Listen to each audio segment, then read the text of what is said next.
I'll say all that to say I'm gonna let these fucking peons have it, because sometimes niggas needs a bit of escapism, right? So it's there. So you think so? Basically, that's why you think that they're doing it because we want to unpack Do why are you people doing say?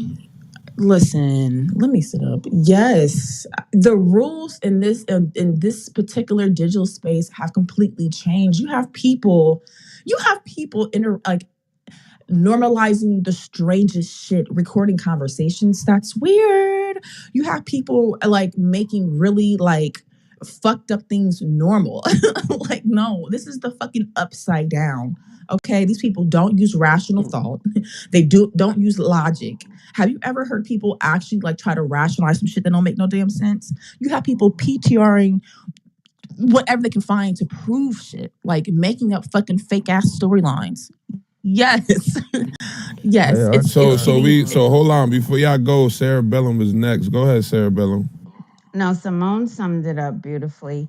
Um, I don't want to sound redundant after, but it is the possessiveness. I don't know why I can't sit in this room and then go to another room. So people want to possess you. Like it's literally energy cooking on this app.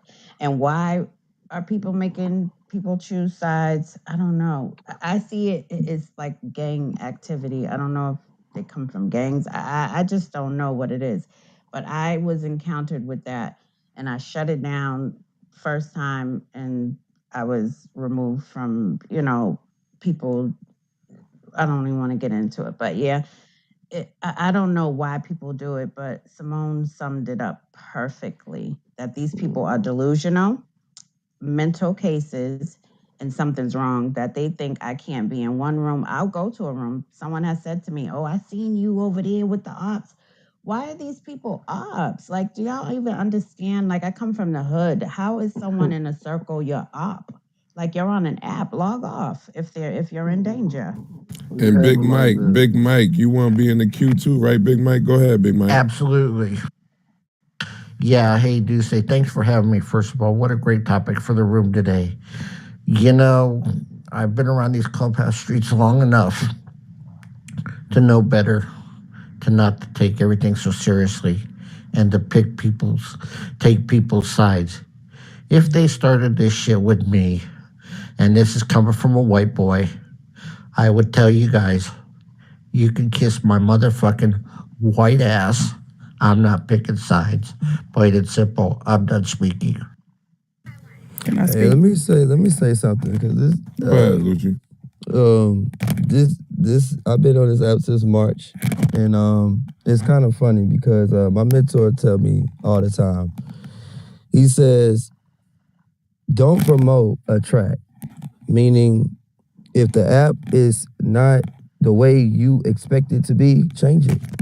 Get off. That's what I'm saying. Meaning that if you don't like how things or scenarios are going, maybe them people can be interested in what you have to offer.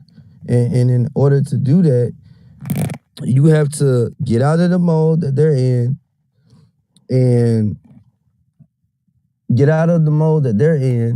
and then hold on. They don't Yeah, want to yeah. do that. They don't want to do that because Yeah, get out of some the folk this the only voice they got on this bitch. get out of the mode they're in. Don't say, "Oh, this app ain't worth shit. This app ain't nothing," when you could have the ability to change it. Well, if it ain't nothing, then go and change it. If people do have a mental disorder, then go and change it. Make them be able to live in their lives expecting something different because they talk to you. Don't just join. If you're trying to say you don't like nothing, don't join into it. You know what I'm saying? You can only control yourself. Before y'all derail it, I'm asking y'all, why are people doing this? Because they Why? can't stand Good. alone. They can't It stand up bring for them themselves. power. Some folks bring power because they ain't never had no voice nowhere else. But people who already have voices and shit, they don't even look at it like this. But certain people look at it as a business plan too, though. Like everybody got their own way of doing this shit on this app and making their moves on this app. So it is what it is. But if a motherfucker hate it like this, man, you guys were hating your heart, and if you let an app make you feel a certain type of way, that show how fucked up you is. You know what I'm saying? Like a lot of folks complain about shit, and all they gotta do is hit the button and leave quiet. You know what I'm talking about? Like shit, this shit irrelevant. This conversation is not even popping right now. Let's keep it real. Cause if it was something major like this, then none of us would be sitting right here right now. Well, Dusse, Nah, Dusse, like if you're making rooms every single day, right? You invest into Clubhouse, you're doing rooms, you're trying to build your brand, and then someone is on a stage with doxers and people that are spreading false information. Do you want them to be sitting next to you?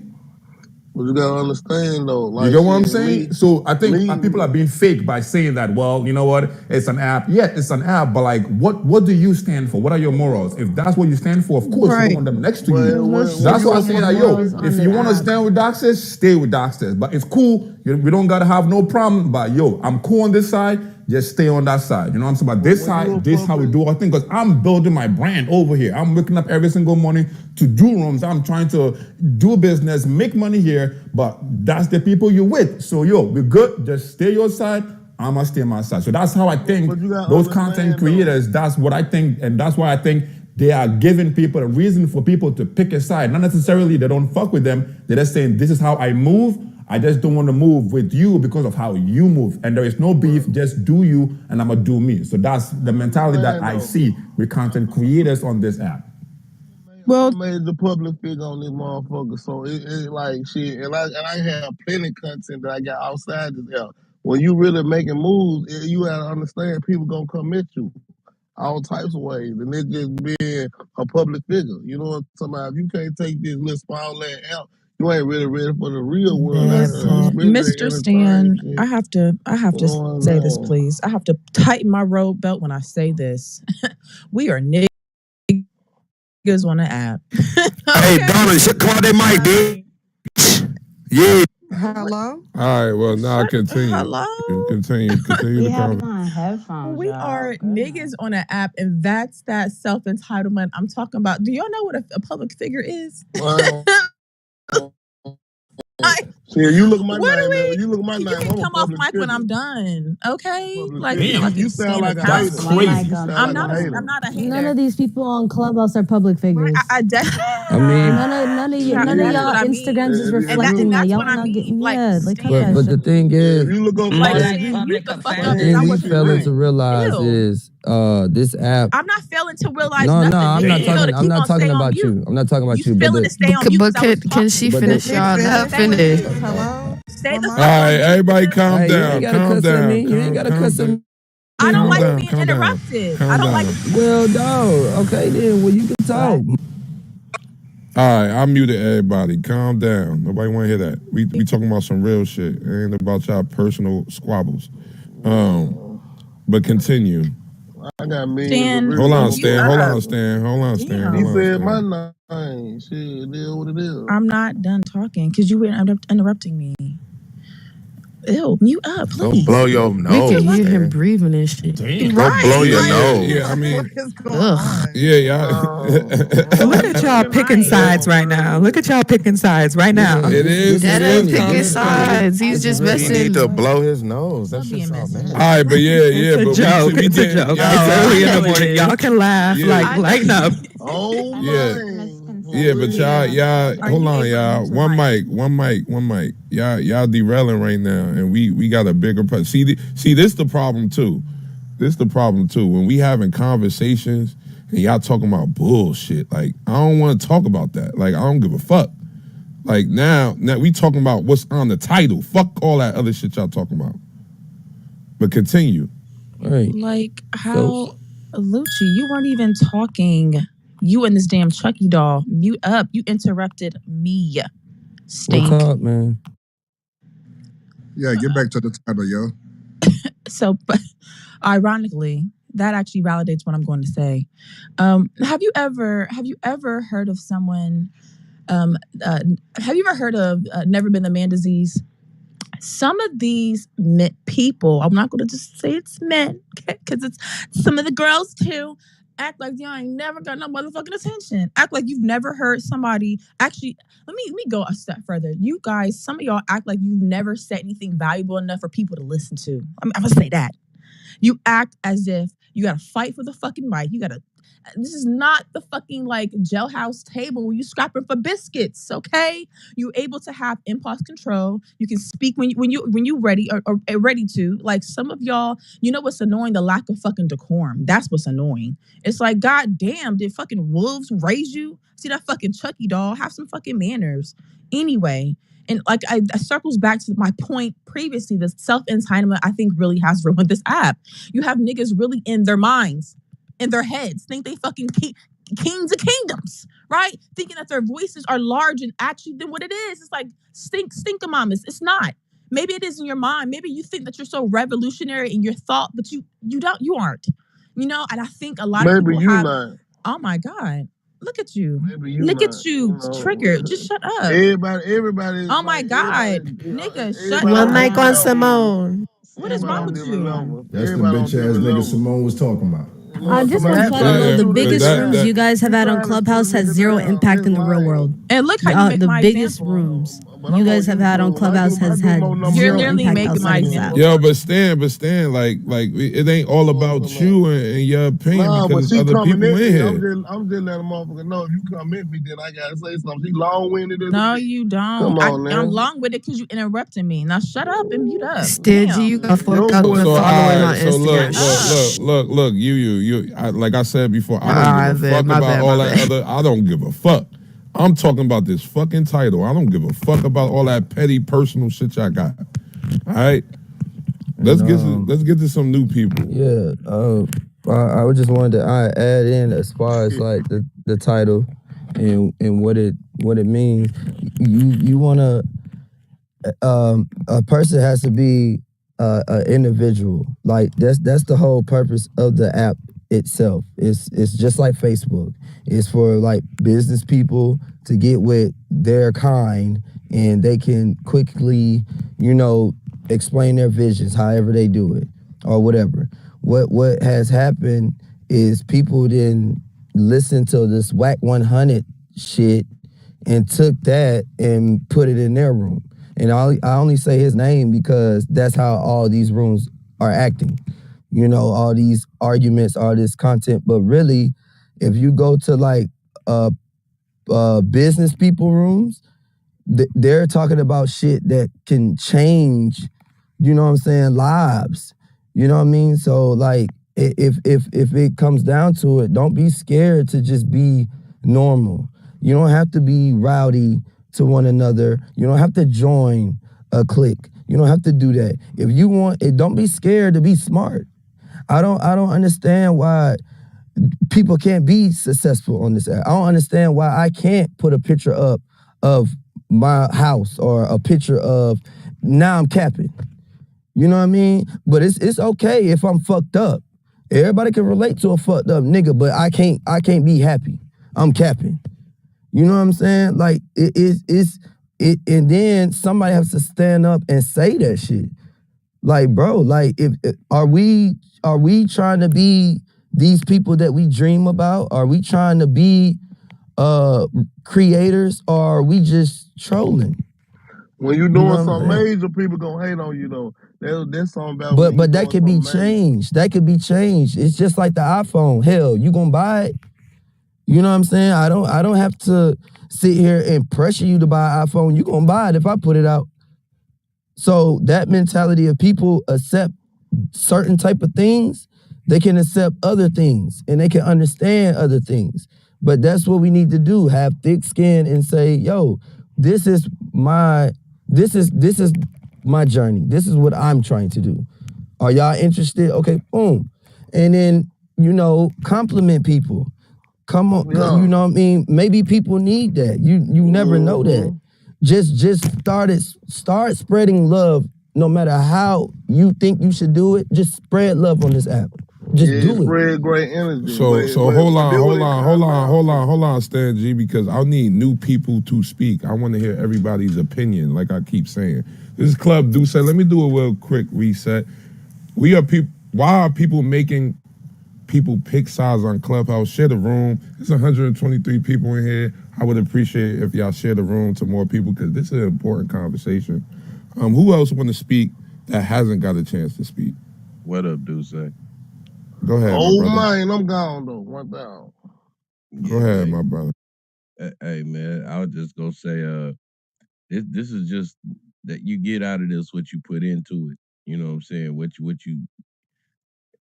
You already know, Dusse. People that know me, I'm not arguing with nobody on here. We may have a disagreement, but I don't know you to be arguing with you. And I'm over a year and a half on here, damn near, and no smoke, no problems, going whatever room I want, come out. If I hear something I don't like, I utilize the leave quietly button. Like, I don't understand what all the judgment is for because you have the option to go where you want to be at. Ain't nobody got locked in no room that they can't leave.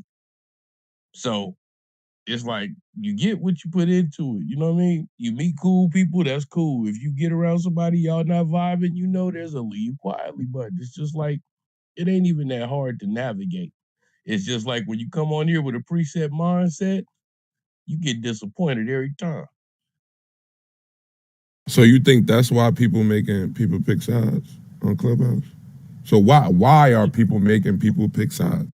Because that's just human nature. You know what I'm saying? I mean, you think about it from going back to school. You got your friends, the people you vibe with, you got people you don't get along with. You tend to hang around the people you get along with. Next thing you know, there go your side. You know what I'm saying? So it's like that. Yeah, man.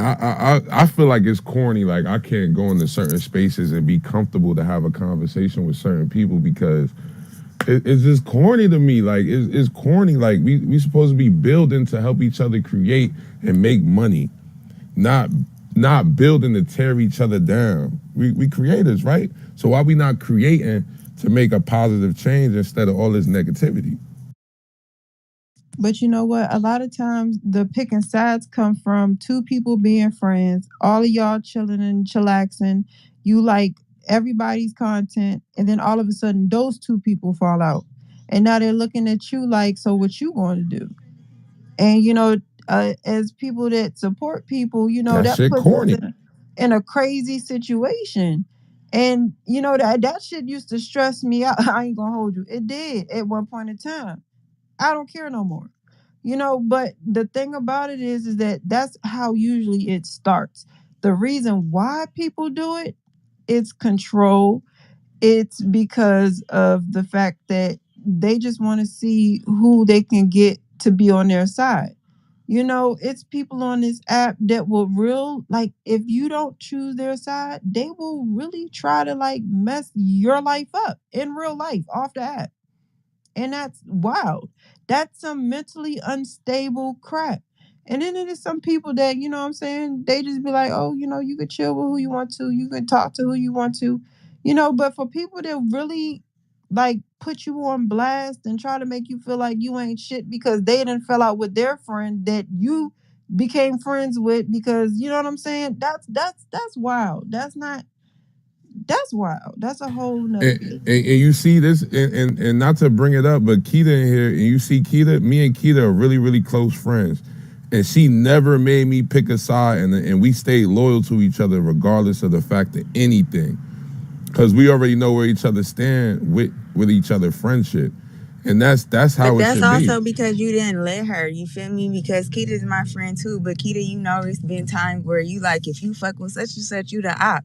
And I'm like, nigga, we ain't doing that. And she like, yeah, you right, that's immature, like after a real conversation. So it's not just what people are making you do, it's what you allow people to do on this motherfucker. That whole part. That's a fact. Because people would definitely try to come up in this, and first of all, people would definitely try to, because I hear all the time, we're trying to come in people's spaces will make you feel bad, we'll try to guilt people into like picking a side. Like, no, I pay this motherfucking phone bill. And this shit is, and it's also really annoying when people say shit like this is just so fake. No, it's not. This is who these people are. Like, and just because people are being critical doesn't mean they are haters or they dislike something. That's another thing. Like, allow people to have their fucking opinions. So, sometimes I think that, do people really have fucking jobs? Because there's no way that you can have a job and always want to be around people that have to share the fucking same sentiments as you. You need to just grow up, touch some grass, actually roll around some grass, have some emotional maturity. Like, this shit is, people can go where the fuck they want to. And this is what I'm talking about. People become so possessive of the audience that they really do ruin like the interaction engagement of the audience. But I also want to say this because a particular person left and I wish he would have stayed when I say this. But some people actually are really creative with how they galvanize their rooms and their fan bases. I say fan bases because people have fans in their head. And it's really interesting because people will do something that is really manipulative, but I actually see it done a lot in different contexts. Where like, you'll have these people, they'll go first above and beyond to like sully or like ruin the potential human responses that people could have to what they're about to do, right? So they'll say things like, oh, don't internalize the app. Don't take it personal. Don't take this shit as just the metaverse, right? They'll minimize what maybe they know potentially is about to happen. Probably some orchestrated fuck shit, right? And then something will happen and you'll have the audience that was completely lost, completely out of the know, right? Have human responses to what is happening, right? You see niggas lack integrity. You see niggas just be hella inconsistent, asking for shit that they don't fucking give. And then you'll see the same people right up there acting like Geppetto actually have more to say about the human responses to what they knew was coming, right? But I saw the play, and that shit happens a lot. And I see it happening in a way where it actually allows that these fake ass headliners to control the narrative in a room, right? Because if you've already sullied the human responses of an audience, then when it actually happens, it makes that person or that group feel fucking crazy. Like, okay, wait, I'm not tripping. It's just an app, right? Everything gets minimized. It's like, nah, baby, that nigga is fucking crazy, and you were right for having a human response. So Khan, you ever had a situation where somebody made you pick a side, and you like, man, what you on? You never had that, Khan? No. Never, not once, bro. But you know what? You know what I do that a lot of people on this app don't know how to do, and really that clip clap. Shout out to Bloomy and the clip clap show, but it really proved it. Like, just solidified my little theory, right? I know how to shut the fuck up. When people two people that I'm meta friends with, they may be on opposing sides, opposing views, or totally different sides of Clubhouse. When they're getting into it, you know what I'm saying? Like, they got a little bang, they bang in, one's getting packed. I'm not in the chat. I'm not in the comments. I'm not making rooms defending this or that. I just let them have it out, bro. Ain't no fucking sides on here. Like, nigga, like we come from a world where there really are sides that you got to pick. You know what I'm saying? The niggas got to hold to that, but niggas allowed to switch up on here. Nah, just shut the fuck up and let people have their discourse sometimes, have their little battle or whatever. And I'm going to stay neutral in this bitch. Now, I got my squad. I got gang, you know what I mean? That like, if I'm ever up there, like, there's a few people on this app that, you might hear me speak up a bit, or to protect or defend, but it ain't no picking sides. I got a PTR for just about every side on this goddamn app. Because I go in there to support, not go in there to bang with y'all or to represent your hood. Nah, I just go in there to support. You say, right. Put a trenches PTR up. I put a trenches PTR. And you know what's funny? Last night, even Heem in the goo, but I was supporting Heem because I fuck with Heem. And last night he had a situation where people cause he had certain people he fuck with on the stage, and then a certain said person came in there and was mad because he had people. It's like you making him pick a side when he's just trying to stay neutral. And I thought that was corny. I thought it was whack. Hey, Dusse, shit happen all the time though. Like even when you chill with certain people, bro, in this app, but you have a mutual alliance with somebody else. Not even a mutual alliance, you just cool with somebody else on the other side, you feel me? And they get into a war or something like that. And people get mad if you just, even get like I don't even most time I don't even jump on the stage sometimes because shit, I don't be wanting to like even get into that shit because if you even on a stages now, you gonna get dragged into it. You was on the stage with the nigga. That mean you was hanging. That mean that shit lame. Like that, and I don't know. That shit lame to me, but it is what it is. I could. Oh nah, my bad, Greg. My bad. Heem, you had something to say because I did say Heem name. Yeah, I do feel like sometimes on this app, people overly hold people accountable into certain standards, and people just need to realize that it's just an app. Like, you are able to go on whatever stages you want to go on. You're able to be wherever you want to be at, and there's something called being cordial. Just because you're up on a stage and someone got a green bean that you don't fuck with, are you really there to support yourself, or are you there to support that creator? Because if you're there to support that creator, I don't see why you can't be on a stage with someone that you don't fuck with, right? I go in spaces all the time with people that I may not like, and I'm there to support that person's room. So people overly politic on this app, and they take the fun out the app, and they create a bunch of division, because there's nothing wrong with you being on somebody's stage as long as you're not talking bad about the person that you fuck with, right? I tell people all the time in the trenches, y'all could go wherever y'all want to go. Y'all could go to whatever rooms y'all want to do. But if somebody's speaking bad about me, as long as you're not engaging in that conversation and adding into it, talking bad about me too, I don't give a fuck. Because people going to have their opinion. They're going to have shit they want to say. They're going to have, their viewpoints. But if you say you fuck with me, you shouldn't be speaking bad about me. But if somebody's talking bad about me, I don't need you to defend me. I can defend myself. But if you do defend me, though, I mean, it is appreciated, but I don't expect that out of people. You know what I'm saying? And I feel like as long as we holding people to these high-ass standards, there's always going to be a bunch of issues on the app and a bunch of division. Hi, guys. My name up here right now is Senora Dolly, but I'm Dolly. I've been on this app for a long time. And I'm straight out of New York, so pardon me when I come off my mic the way I do sometimes. But the vibe I get from this app is like being in a whole jail. And I ain't never been to prison, but because I know so many people that have been to prisons, right? And I sit and I talk with them. This is what this is like. Every room is like a cell block. And if you come up in there with that ill energy, guess what? They packing your ass up into the hallways just like they do in jail. And I'm telling you this because there's a lot of fellas up on this motherfucker with they smooth talking lips too. So that's where you got that, we gonna pack you up because you're not loyal. This is an app. You don't owe nobody no loyalty on this app that you ain't never even shared a plate of food with. I'm done. I seen someone crying in the room yesterday because someone that they fucked with was in my room, beamed up with someone that they don't fuck with. And they really internalized it to the point that they were crying real tears about this shit. Like, that's why I feel like some of y'all don't need Clubhouse, y'all need therapists. They don't even need to be on the app. Yeah, you don't need to be on here. Like, That shit crazy. Going too far, And you know what else, Heem? You know what else, lame? You got people blocked, and then you come in somebody else's space, and then everybody blocked. So then your room collapses because that person got everybody blocked.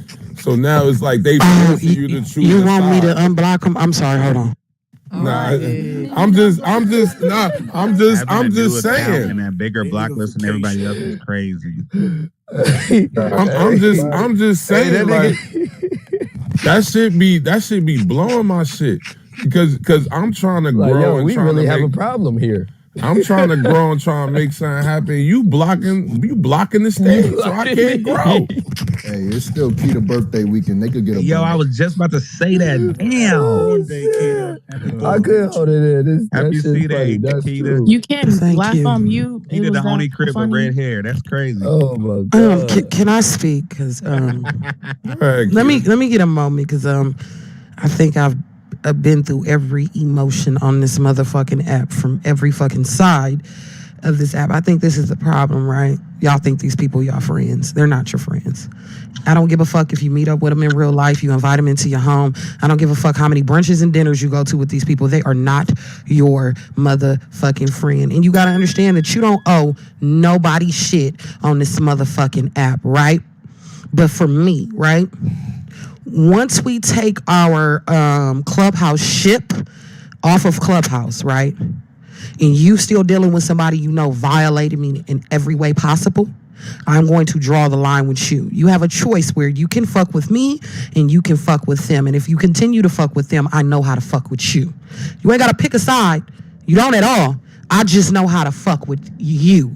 And that's where me fucking with you, it ends and it fucking stops. Because keep in mind, y'all say this is just an app. This is just an app until they calling your mama, until they calling your grandma, until they sending pizzas to your motherfucking house, until they yelling out your kid's school on a motherfucking stage. So is this really just a motherfucking app?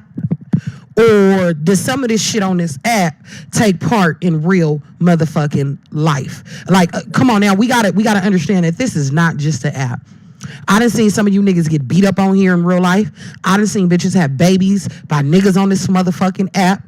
I done seen people cross niggas that they bought on this motherfucking app for niggas that they met on the goddamn app. So my thing is, for me, what I had to learn is, through all the shit I've been through on this app, I know who I owe loyalty to and I know who I don't. And if some point, if you have drawn the line with me and I don't fuck with you no more, I need you to stay over there. Because I was always told as a kid, you either pick a side or you're going to die in the motherfucking middle. God damn. I thought district. I thought it was Sunday. I thought it was Sunday, man. I thought it was Sunday. I'm sorry. I'm not a Christian. I'm sorry. Hey, I thought it was Sunday. I'm a Christian. Hey, we just seen this. I'm never picking sides on this app. Hey, Hebrew cripplite. Hebrew cripplite. But look, we just seen this week, man. Y'all just seen what's his name got his ass whooped, and they all supposed to be partners. And that was a mutilation, not a fight. So that was on his own side. Damn near everything she described I done been through. I done had motherfuckers send a catering order for 75 people to my fucking crib. I done had motherfuckers call my mom on this app. I done had people send out her address. I done had motherfuckers pull up to my people's house. Like, you know what I'm saying? But at the end of the day, like, I still don't think I can hold motherfuckers accountable that I don't know. These motherfuckers don't owe me no loyalty. If I die tomorrow off this bitch, it's gonna be like 10 rooms, R.I.P. him, R.I.P. him. Next week, 2 weeks later, ain't nobody gonna be talking about this shit. Motherfuckers is next week is gonna be fuck him. Let me tell you what him did. Exactly. So motherfuckers don't give a fuck about none of these people on this app. So niggas don't owe nobody no loyalty. And nigga got beat the fuck up. One of my biggest ops, one of the people that did call my mama, that did send out her address for motherfuckers to pull up and all this other weird ass shit, right? He got beat the fuck up crazy. It was fucking a violation. And even after that, motherfuckers was in the comments talking about that nigga should have died. He need to die. Like, niggas don't give a fuck about this shit. I done seen motherfuckers be best friends with a motherfucker. 2 weeks later, it's cool to hate the motherfucker. Now they on the other side screaming, fuck that nigga. People don't give a fuck. The audience is finicky as fuck. These creators is finicky as fuck. So I can't hold no motherfuckers to no standard that I know they not gonna live by. So fuck it. I just look at it like it's just don't give too much doubt. Don't give too much doubt to people. Like my mentor said this to me. We're human beings. Don't express doubt into something before you experience it throughout your journey. That's like putting a spell on me. I'm not gonna sit here and call the next man he ain't shit. I'm not gonna put that on him yet, because if I have something that he needs to know, I have to learn how to express that to him, because that's what the energy from the spirit is telling me to do. Like say for instance, it's a person that you really, really like, but due to the environment, you don't fuck with that person. That's a spiritual thing. The spirit is trying to tell you what to do. So what we doing on this app, which is an app to be unified with, what we're doing is we're cursing it. Like, nah, it's like, I'm not gonna sit here and say, oh, you can't trust niggas. No, because I'm putting that in my aura. I'm not gonna sit there and say, I'm gonna say I can do business with that person. I can do business with these people. I'm gonna think of that first. What we need to know is our mind is the thing that creates anything that's in existence. So once we change our mindset, you know what I'm saying? And if we really want something, we can get it. If we really want to project something on people, or if we really want to be something, we can get it, bro. It's just too much. It's too much. Oh, fake, and bitch nigga, hoe nigga, cap, all this other stuff. Change your language first. With all due respect, if I see a snake bite a nigga, I ain't finna go walk up and pet that same Thank you. snake. Like, what the fuck is he talking about? Yeah, I'm not about to mindset my way out of that. Like, what the hell was Hey, y'all got so many burners in the others. Like, what the fuck is going on here? Like, I understand. I understand mind over matter, but that don't matter if you seen the snake bite that nigga. I'm not finna say, oh, well, he bit you. I mean, I'm not saying dealing with people like that. I'm not saying that. I'm saying if you are a person that don't deal with stuff like that, you wouldn't even be involved with people like that. Like, I'm not even involved. I'm involved around genuine friends, genuine family. I ain't never had no ops and shit like that, or no people that disrespect me or pull up to my mama's house. Well, then you need to keep your ass off this app there, because they will pull up to your shit. I mean, that don't scare me. And if that happens, that happens. But that don't put no fear in my heart. You know what I'm saying? That my thing is, you know what I'm saying? And then this is the thing. Like, people. Wait, one mic at a time. I'm just saying. What's so damn? This nigga fucking the mic, ain't One nigga at a time. Right. Hurry the fuck up. Yeah, one mic at a time. One mic at a time. I can't hear all of y'all. But continue back to the conversation. We need new people to talk on this conversation. The same people been talking. I want to hear some new voices. Hey, can I throw something out there? You know, a lot of times. My bad. No, it's all good. Look, a lot of times we align with people, or we misalign with people based off of personal truths. So, like, one example, when we smoke weed, like, a lot of the times we get around a person that smokes weed, and then when one person stops, you kind of like, the relationship that was there is no longer as it was, because one of those personal truths has been eliminated. When people don't align with you, it's because they don't align with what you feel, what you resonate with, and they resonate more with another person. And sometimes people ain't real enough to just say, you know what, that ain't my fight. You know, a lot of people ain't solid. That's really just what it is. People don't really got solid foundations, and they don't stand on what they speak. It's a lot of hypocrites in the world. So you just got to call it for what it is. So back to why are people making people pick sides? We need to stay on that topic on that. Why are they? Dusse. I mean, that's like narratives, bro. Simone hit it on the nose. I mean, she hit it on the nose. That's that shit like when you tell your kid, you know what I'm saying? You're gonna love your father, or you gonna love me. That type of bullshit gotta stop. Nah, but someone made a good point, because at the end of the day, when a snake bites somebody, at the end of the day, a lot of people are influenced by the perception of somebody else before they even interact with them. We got to be mindful that every interaction gonna be different. Good morning and salute to the room. Grand Rise. Good morning. Keita, you were trying to say something? I was finna call out names, but I'm gonna just go on mute, because I feel like in this conversation, we're just kind of like beating around the bush instead of just walking through it. I feel like they is too. And I'm tired. I'm so tired of that. It's Sunday service. I don't care. I'm an Israelite. I don't believe in going to church on Sunday. Sabbath was yesterday. Not saying. Let's just say the names then. I just feel like, okay, so let's wake it up. I've heard people tell me not fuck with Freddie, but I still see people sitting in the stages, sitting in his rooms.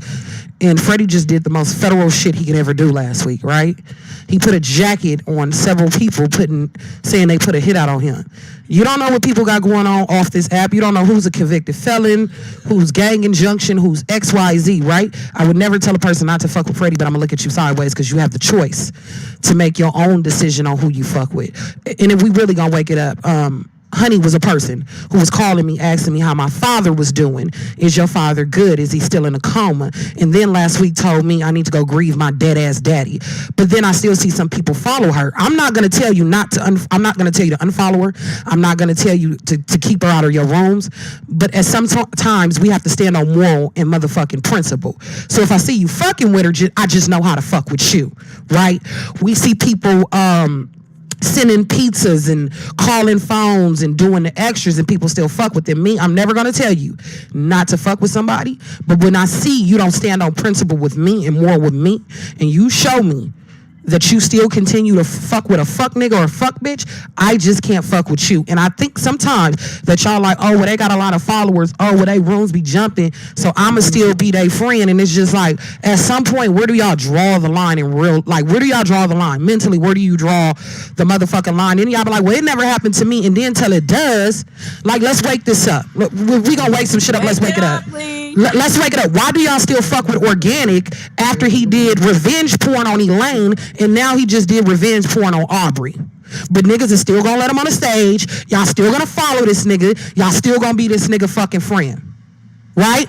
So I think at some point it's like, on Clubhouse, there is no motherfucking line until you met up in real life. So I feel like y'all just beating around the damn bush. Y'all not saying what the fuck needs to be said. A lot of y'all told me don't fuck with Whack.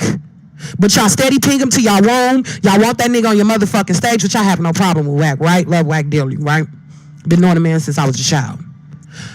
But man in your space. Then you want the man to come bring your own numbers. So it's just like a lot of y'all y'all not saying what the fuck needs to be said in here. So I came here to wake it the fuck up. Ooh, Keita said y'all fake funking. Y'all fake funking. I say this all the fucking time. People don't like it because it's probably the messenger that's saying it. People's integrity changes when they don't like somebody. And then they want the audience to have more integrity than they have ever shown. And that is why a lot of people get mad at the fucking audience, because the audience does not, first of all, they see everything. They see how much of a hypocrite you are. They see how much of a pussy you are. You see how you don't ever stand on morals. You see that you actually could clear up some shit, but you don't. You see that you actually say that you have integrity, but you don't. You don't ever use it. So no, I completely fucking full agree. A lot of these people are fucking hypocrites. Like, stop acting like y'all care about somebody's mental health or the children or each other. You only give a fuck when it happens to you. And I say this all the time too. If I see you intentionally or unnecessarily provoking people, antagonizing people, when this shit happens to you, I'm turning a blind eye. You should have fucking minded your business. You should actually treat people with some fucking decency, and maybe you would get some fucking empathy from people. I do think this as well. I think if you own this bitch long enough, like, you know how many hours we put in the Clubhouse? If you own this app long enough and use a creator, at some point in time, you're going to say or do something egregious, right? And you're going to say or do something that a lot of people don't agree with and a lot of people don't fuck with. And, it just happens, right? But it's just how you bounce back from the situation. And to answer the question about why are people making people pick sides, it's gatekeeping, it's clout chasing, right? We move the line and the goalposts for certain people just because of who they are and the audience that they bring. And a lot of people are doing this shit for lit rooms and big audiences, right? So whenever people are in these spaces and someone comes in and they're moving a line and saying some egregious ass shit, you're gonna have more leeway for certain creators that are in your spaces because people are just happy that they're in their space, right? So people are moving a moral compass just for certain creators, and it happens all across the apps. I've been guilty of it. A lot of people are guilty of it, right? And it just happens, right? And I do think that it's not right, but shit, that's just life in general. Like, you look in politics in the industry, you look in politics in anywhere in the world, in fucking jobs, right? You're gonna have that shit happen. So that's just my input on that. Grown people are still succumbing to peer pressure. It's crazy though. Yeah, Meme said backbiting is a part of the game. It happens on every level on Clubhouse, and at some point, if you're in these rooms and you study and you watch how this shit go, people will move the goalposts for certain creators for sure. Hey, Haim, I fuck 100%. with you because you're funny, bro. I don't fuck with you because you know what I'm saying, you influence me. And if people are taking this app that serious, bro, they got issues. Yeah, they are. They are, man. I mean, and it's kind of crazy because, right, I don't know about everybody else's experience, but like on real life, I done been in real barroom brawls, and sometimes I didn't walk through them and didn't have nothing to do with me. So if I can walk through a goddamn fight and come out bleeding, head busted out, you think I'm worried about what some niggas say to me on an app? Like, this shit don't be that serious.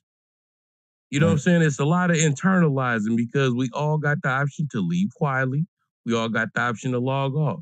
I'm not going to internalize some shit that really is going to ruin my real day. Like, I'm not doing that. Yeah, but they take this app and they really ruin your real motherfucking day. What are we talking about? When I was on this app, Coffee, remember when we were serious in the Crenshaw district? Remember when we were dead ass serious and we were taking our content serious and people was making rooms talking about the Crenshaw district is bad for civilization and for civilians? You remember that? You remember that? So guess what I did? I turned into them. And sometimes you got to do that. When we got trolled, now I'm the biggest troll. Remember that? Nah. When we was minding our own business, this shit ain't real life. When we was minding our own business, people started picking with us though. That's the crazy shit. Like just having community. People were doxing us. People were picking at us. And now that I've become what you did to us, now it's a problem. Hey, since we on listen, let's wake this shit up. Cool Since when we they naming do it. names, somebody name a top creator on here that hasn't done something egregious that we can't point to, and be like, damn, they could have got canceled for this. Jerry. I don't know. Who? I don't know. Jerry from the Million Marathon. Jonathan from the Million Marathon. Say, That's the the other Will side. from I'm talking Coco about on the Connections drama haven't side done of anything Clubhouse. either. There's been a whole On the drama, Ion. Let's wake that up. He ain't done nothing egregious that we can't be like, damn, he could be canceled. Whack, he ain't did nothing egregious that we ain't say he could be canceled. Levels, he ain't do nothing that we can't say he could be canceled. Honey hasn't done something that we can't say he could be canceled. This is what we talking about. Like, I'm just saying, like, if we can name all the creators on the drama glasses side. just because you fuck with somebody and you can't be fucking unbiased and objective. That nigga's a weirdo. What Who? the fuck are you talking about? Levels. Who? Levels, nigga. I'm saying everybody has done ever weird be shit. Objective. And this is what I'm talking about. Y'all lack fucking integrity when it's somebody you fucking like or dislike. That's the point that I was making, Simone. No, you nigga, saying what I'm saying? No, call a thing a thing. What's up, Dusse? Like you did this What's up, right now. I'm literally saying the same thing as you. You're not. I am. I'm saying. Haim was saying the same thing. Hey, He was saying Whitney. Levels done some shit too. He was saying the same thing. He definitely said the same thing. Yeah, she But we're not saying the same thing because he still stands beside him and he keeps saying this shit is just the metaverse. Yeah, he this said is the real same life. thing, So we're but he not also said he saying guilty the of same it too. thing. Yeah, he said he guilty of it too. You just want to bang One it. mic. No, I don't. Shut your ass up. Hello, this is Mama Dusse. We have to allow an individual to land in order for us to understand and hear what they're saying. I've been listening, but when people come off the mic all at one time, I can't really understand what each individual is trying to say and the point they're trying to get across. That's all I'm saying. Keita had said she was gonna look at people funny that was standing beside Honey or whoever, and he was saying that not me because I'm not a top creator, but all the top creators has done something egregious, and people have all stood behind those people. Yeah, but Sarah, you were Crenshaw District too. So you already know somebody had to do it to me first for me to turn into this person. They made me become this a person. So now it's like, oh, all y'all did some fucked up shit. Keita did some fucked up shit, but you made me this way. I used to, Whitney, you gonna tell them? I used to sit on my little side, do my little rooms. I wasn't a bother to no motherfucking body till I came out of that motherfucking room. And I was attacked. And now guess what? I'm a motherfucking dire wolf now. Big ass wolf now. Crazy. But if you ask all the creators, they all gonna say that somebody made them that way. You go ask everyone to tell their side of the story, they gonna say it. But you weren't here to really see what the fuck was going on. Like, you didn't see it. After that little punk ass Karen Civil room, nigga, I became public enemy number one from people they never even came in my fuck. Relita, am I lying? They never came over there. They was fucking with me. Exactly. It was Keita did. I would say that everybody has a villain origin story on this app, but I can admit that because Keita was able to break the app, that garner attention that was different. And that ain't me being on Keita's side or no shit like that, because me and Keita had our own issues before we kind of squashed everything and stuff like that. But we know how it is on here. When somebody becomes popular, somebody then sort of like jumped off the roof and became, oh my God, this is a #1 content creator. What are they doing? People are going to start to say, oh shit, what can I do to take this person down? This person ain't popular. This person ain't popular. How the fuck they managed to do that? And it turns into a whole fucking who could be the one to take the crown off somebody's head. It's a weird dynamic that is here on Clubhouse. Even when it comes to the trenches, once the trenches, like when y'all was the other side versus the dark side, everybody was like, oh shit, let me hop on the trenches bandwagon, shit like that, because they was able to dismantle the dark side. But once they started seeing levels, different people pop up, it was like, oh shit, let me see who the fuck I can attack, and I'm gonna take these motherfuckers down a peg. Same thing on the dark side, same thing on different sides. It's everybody wants to be the king at the mountaintop, and once they feel like somebody has reached that pinnacle, they want to be the one to snatch the crown off their head. And I land with that. And I wasn't even the queen of nobody mountaintop but mine. And it's just like I was being attacked. But now that I've become worse than what y'all did to me, now it's just like, oh, but every headliner ain't done no egregious shit just to be doing it. Some of y'all really sick ass people in real fucking life, right? I had to learn, at that time I was internalizing the app and I took everything serious. I was in a very, very dark place in real life because I'm like, damn, I just did all this, and now my own people, same color as me, is jumping on my motherfucking ass. People say they cool with me, they turning on me. People now want to be my friend and sit on my stage, and they using me. So it was a very, very dark time for me. So people can't say like, oh, well, everybody's just fucked up people. No, that's not how that went, and that's not how the fuck that works. But I think some of you guys are just sick ass people in real life, and you just, you are what you repeatedly do. That's it. Yep, and it's a false sense of security on here too, because you know what I'm saying. People will, they get the biggest courage on here to talk to people the way that they do not talk to people in everyday life on this motherfucker, and that's what leads to you getting knocked out, world starred, and all that shit in stores and stuff. You feel me? If you treat people with respect, you don't have no problem wherever you go. I don't care if it's on the app, in church, at a ball game, at the family barbecue. Watch how you run your mouth. Like, I'm very respectful of people, and I'm a big dude. I don't have to be. So, you know what I'm saying? But I do. That's just the way I was raised. So I come in rooms with peace. You know what I'm saying? But if it's war, nigga, I'm with that too. So it's cool. So before anybody else go, I want to ask Whitney, because she like the historian. Why do you think people make people pick sides on Clubhouse? Because everybody had this need to be right all the fucking time. I feel like the most of the arguments that start on Clubhouse is because all of us come with our own experiences, anecdotal, whatever.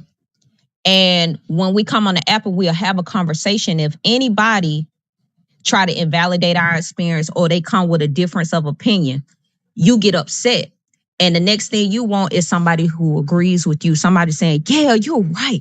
I'll use myself for example. You're right, Whitney. Yeah, fuck that person because you stood on this and you said this and blah, blah, blah, blah. And that gives you this kind of like reassurance. Okay, I'm doing right. Fuck that other motherfucker. Yeah, I got these group of people behind me, so fuck them. I'm about to smash your opinion and make you submit based on how I feel instead of being open-minded and saying, hey, I feel this way. This other person has a different outlook. Maybe if we come to a commonality, meet in the center, I can understand where they're coming from and they can understand where I'm coming from. But niggas like to put their feet so far in the fucking sand where you can't fucking move, and they feel like they want people around them to protect them. It's an ego and a pride situation that's so bad on fucking Clubhouse. It's fucking ridiculous. People just can't learn that folks are not going to think the same way that you think.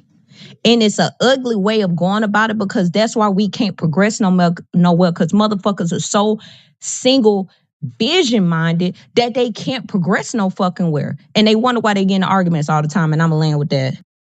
The only reason why it's happening on Clubhouse is because this is how people is in real life. Like, people do this very thing. They have their own ideas. They have their own truths about shit. They have their own way of thinking. And when somebody aligns with that shit, they rock with them. When somebody don't, they team up. They pick on that person, or they choose not to listen to what that person got to say. And it's all perspective. Everybody got their own perspective in the situation. It's your world, and everybody just living in it. And we ain't able to see other people's perspectives because we so caught up in our own fucking shit. You feel me? Can I say something really quick? Go ahead. Go ahead. I just feel like some people in this space are kind of making excuses for people. I was in a situation where I was in an argument with a girl, and she made sexual comments about my 1-year-old daughter. Like, there's no, like what goes across people's minds to make them say stuff like that? They want like, where's the limit? They want to tear you down. They you know want what I mean? to tear Like, you down. so, but I'm saying y'all are making it seem like some of that stuff is normal when people are really sick in the head. Like, they're sick. And that was kind of what I was alluding to. It's like, I don't know if it's the messenger, but that's what I was alluding to earlier. It's like, just because we're in a fucking digital space or this is online, people think that the rules should change, or because no one has showed you a certain response or you weren't validating a certain way, that it should change for everybody across the board. And that's weird as fuck. Like, when people and nobody's go like this shit, and people always making these excuses, well, nobody can make you do nothing. Y'all, who y'all are before this motherfucking app. Stop making excuses for people going to hell. You went to hell because that's who you are.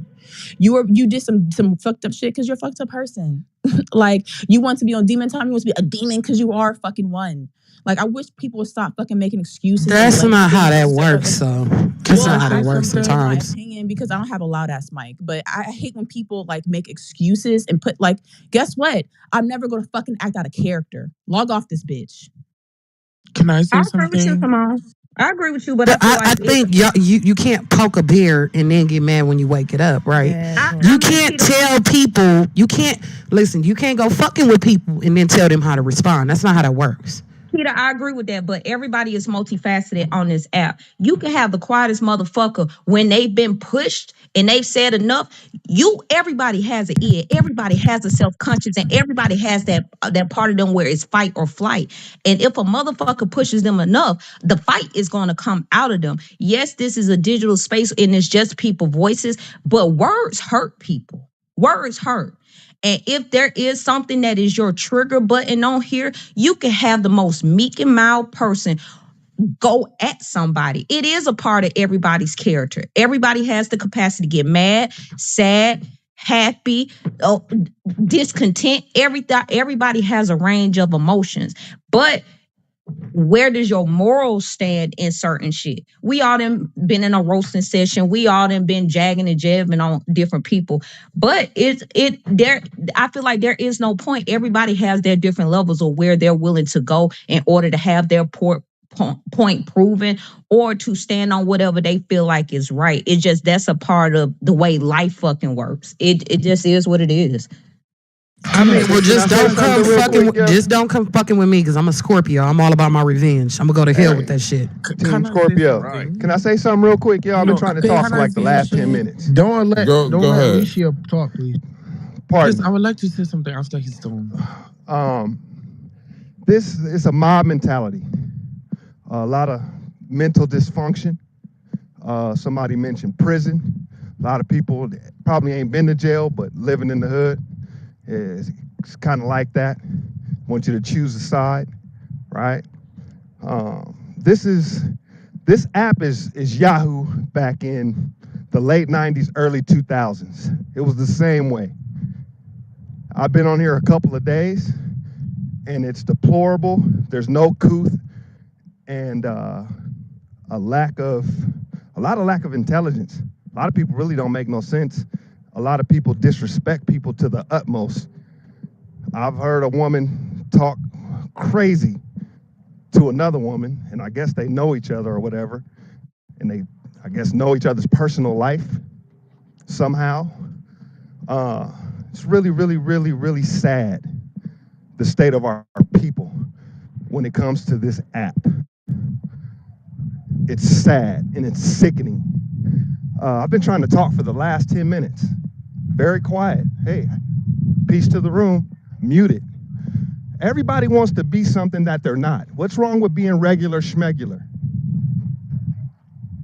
What's wrong with that? Regular schmegular is crazy. What's wrong with being regular, yo? Everybody wants to be the man, the woman, or whatever it is you think you are in your head. A lot of us have 9 to 5s. A lot of us drive trucks. A lot of us work for the government. Some motherfuckers is in the streets. I had a guy say something about a young guy that's a rapper from my neighborhood, and I took offense to it because I've been to jail for my neighborhood, and I don't gangbang no more. But you're not gonna disrespect my section. That's childish. You're not gonna disrespect my section. I don't said what think I had that's to say. I don't think that's childish. That is childish. You Hold on. Go the fuck on mute. Don't judge this man's experience. Hold on. Alicia, wait a second. Just let him allow I'm them land. I'm man enough to admit I said some shit that I shouldn't have said because I wouldn't want nobody saying that to me. As a man, I wouldn't want nobody saying what I said to me, but this person brought something the old me out. And it's like, you want to pull up. Are you from Compton? All right, meet me at Enterprise Park. You don't want to pull up over there, huh? You really gotta go check my file, homie. You're right. Real talk. And I'm not bragging, but it's a whole lot come with fucking with me. And I ain't nobody though. I'm nobody. That's one of my aliases. I'm nobody. But I'm somebody to somebody's. So why you think people pick sides on this? Pick sides? It's a mob mentality, brother. He just told you it's a mob mentality. This is my friend. He's telling you he comes from a city where you gotta pick a side. I do too. So sometimes, well, hold on. What's right is right and what's wrong is wrong. Now, if you come to me with bullshit, I'm not choosing no side. I'm a dirty motorcycle rider. I'm part of the defiant ones. If I would have knew the shit that was going on inside my club before I joined my club, I wouldn't have joined my club. That part. I love all my brothers, and that's what I tell them. I'm not choosing no side. Such and such did this. Hey, I don't give a fuck about none of that. Yeah. You feel me? My name is D.O. Sire. You feel me? I'm about to say, don't give too much of your information on here. But that's YK Osiris' dad. Hey, look. Yeah. Hey, look, we don't put too much out. They can go run and try to play with that. Play with it if you want to. Yeah, they're not coming to the motorcycle set. Play with it. They not going to Compton, nigga. The motorcycle niggas don't play fair. You heard? But I think Alicia was next, y'all, once he lands. Once he lands. It's a lot of, how do I say this, man? You're still talking? It's a lot of manipulation. Don't be so long-winded, bro. But man, y'all fucking the mic in here, Dusse. What's going on, Dusse? Peace to the room. Thank you, we appreciate it. Going back to the goo. Thank you for what you told us. Fucking the mic is crazy. So Alicia, you wanted to talk? Yeah, hi. You might know me, but you might not. I just want to say this. I've been on Clubhouse for a while. And you know, I've had the luxury of seeing all of you in different situations, and it always comes back to this point in this room where we're having like an accountability session for grown motherfuckers. And I just feel like we are grown. So if I say some shit and I want to take some shit to hell, that's on me. I don't need no other grown ass motherfucker telling me what I should and shouldn't fucking do. I'm grown. I pay my own fucking phone bill. I don't ask you niggas on this app for shit. So if I want to talk about somebody's dead baby, dead grandma, dead whatever the fuck I want to talk about, that's what the fuck I'm going to say. Because obviously they said some shit to motherfucking hurt me. So can't nobody on this motherfucking earth besides Jesus, his motherfucking self, hold me the fuck accountable. well. And that's the It's best sad that y'all part. And think that's the like best that. part because cornbread. This is why I It ain't find sad. It ain't cornbread sad at shit. all. It's reality, and It is everybody lives reality. in different realities. And you live I in a mean, she reality got a where that's point, low fucked key, up. because she said Hold that. on, This is Do the that in most. and you person? live in Do a you do that reality in where Damn, I that's person, can't fucked Tito? up. talk. Hold That's I hold live on, in a crazy. we can reality sing where Yo, together, but but things we are can't talk yo, funny. together. One We mic. can sing together, but we can't talk One together. Hold mic. on, yeah, Mama One Duce mic. trying to chat. yeah, Billy, you was talking during cornbread talking. Cornbread, go ahead, finish what you were saying because Because I heard I somebody got saying that's fucked. sidetracked. I heard somebody say that it's fucked up that you think like that. I don't think like that. I'm just saying that this is the world that we live in, and a lot of people think like that.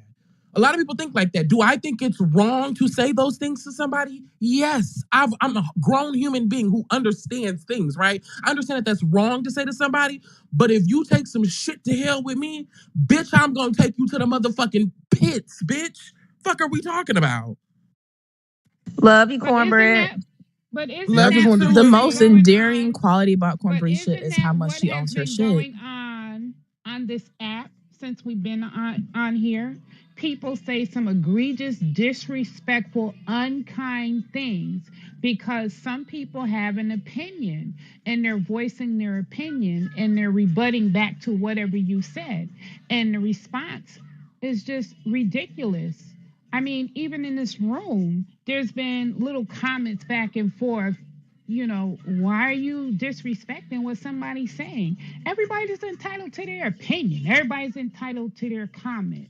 But people don't value and respect another person's opinion, and they start bashing them, name calling, and they take it to hell. How can you push a button to be disrespectful and you expect the individual not to respond? You can't control how an individual responds back to you when you pull the trigger. You can't. It's what happens.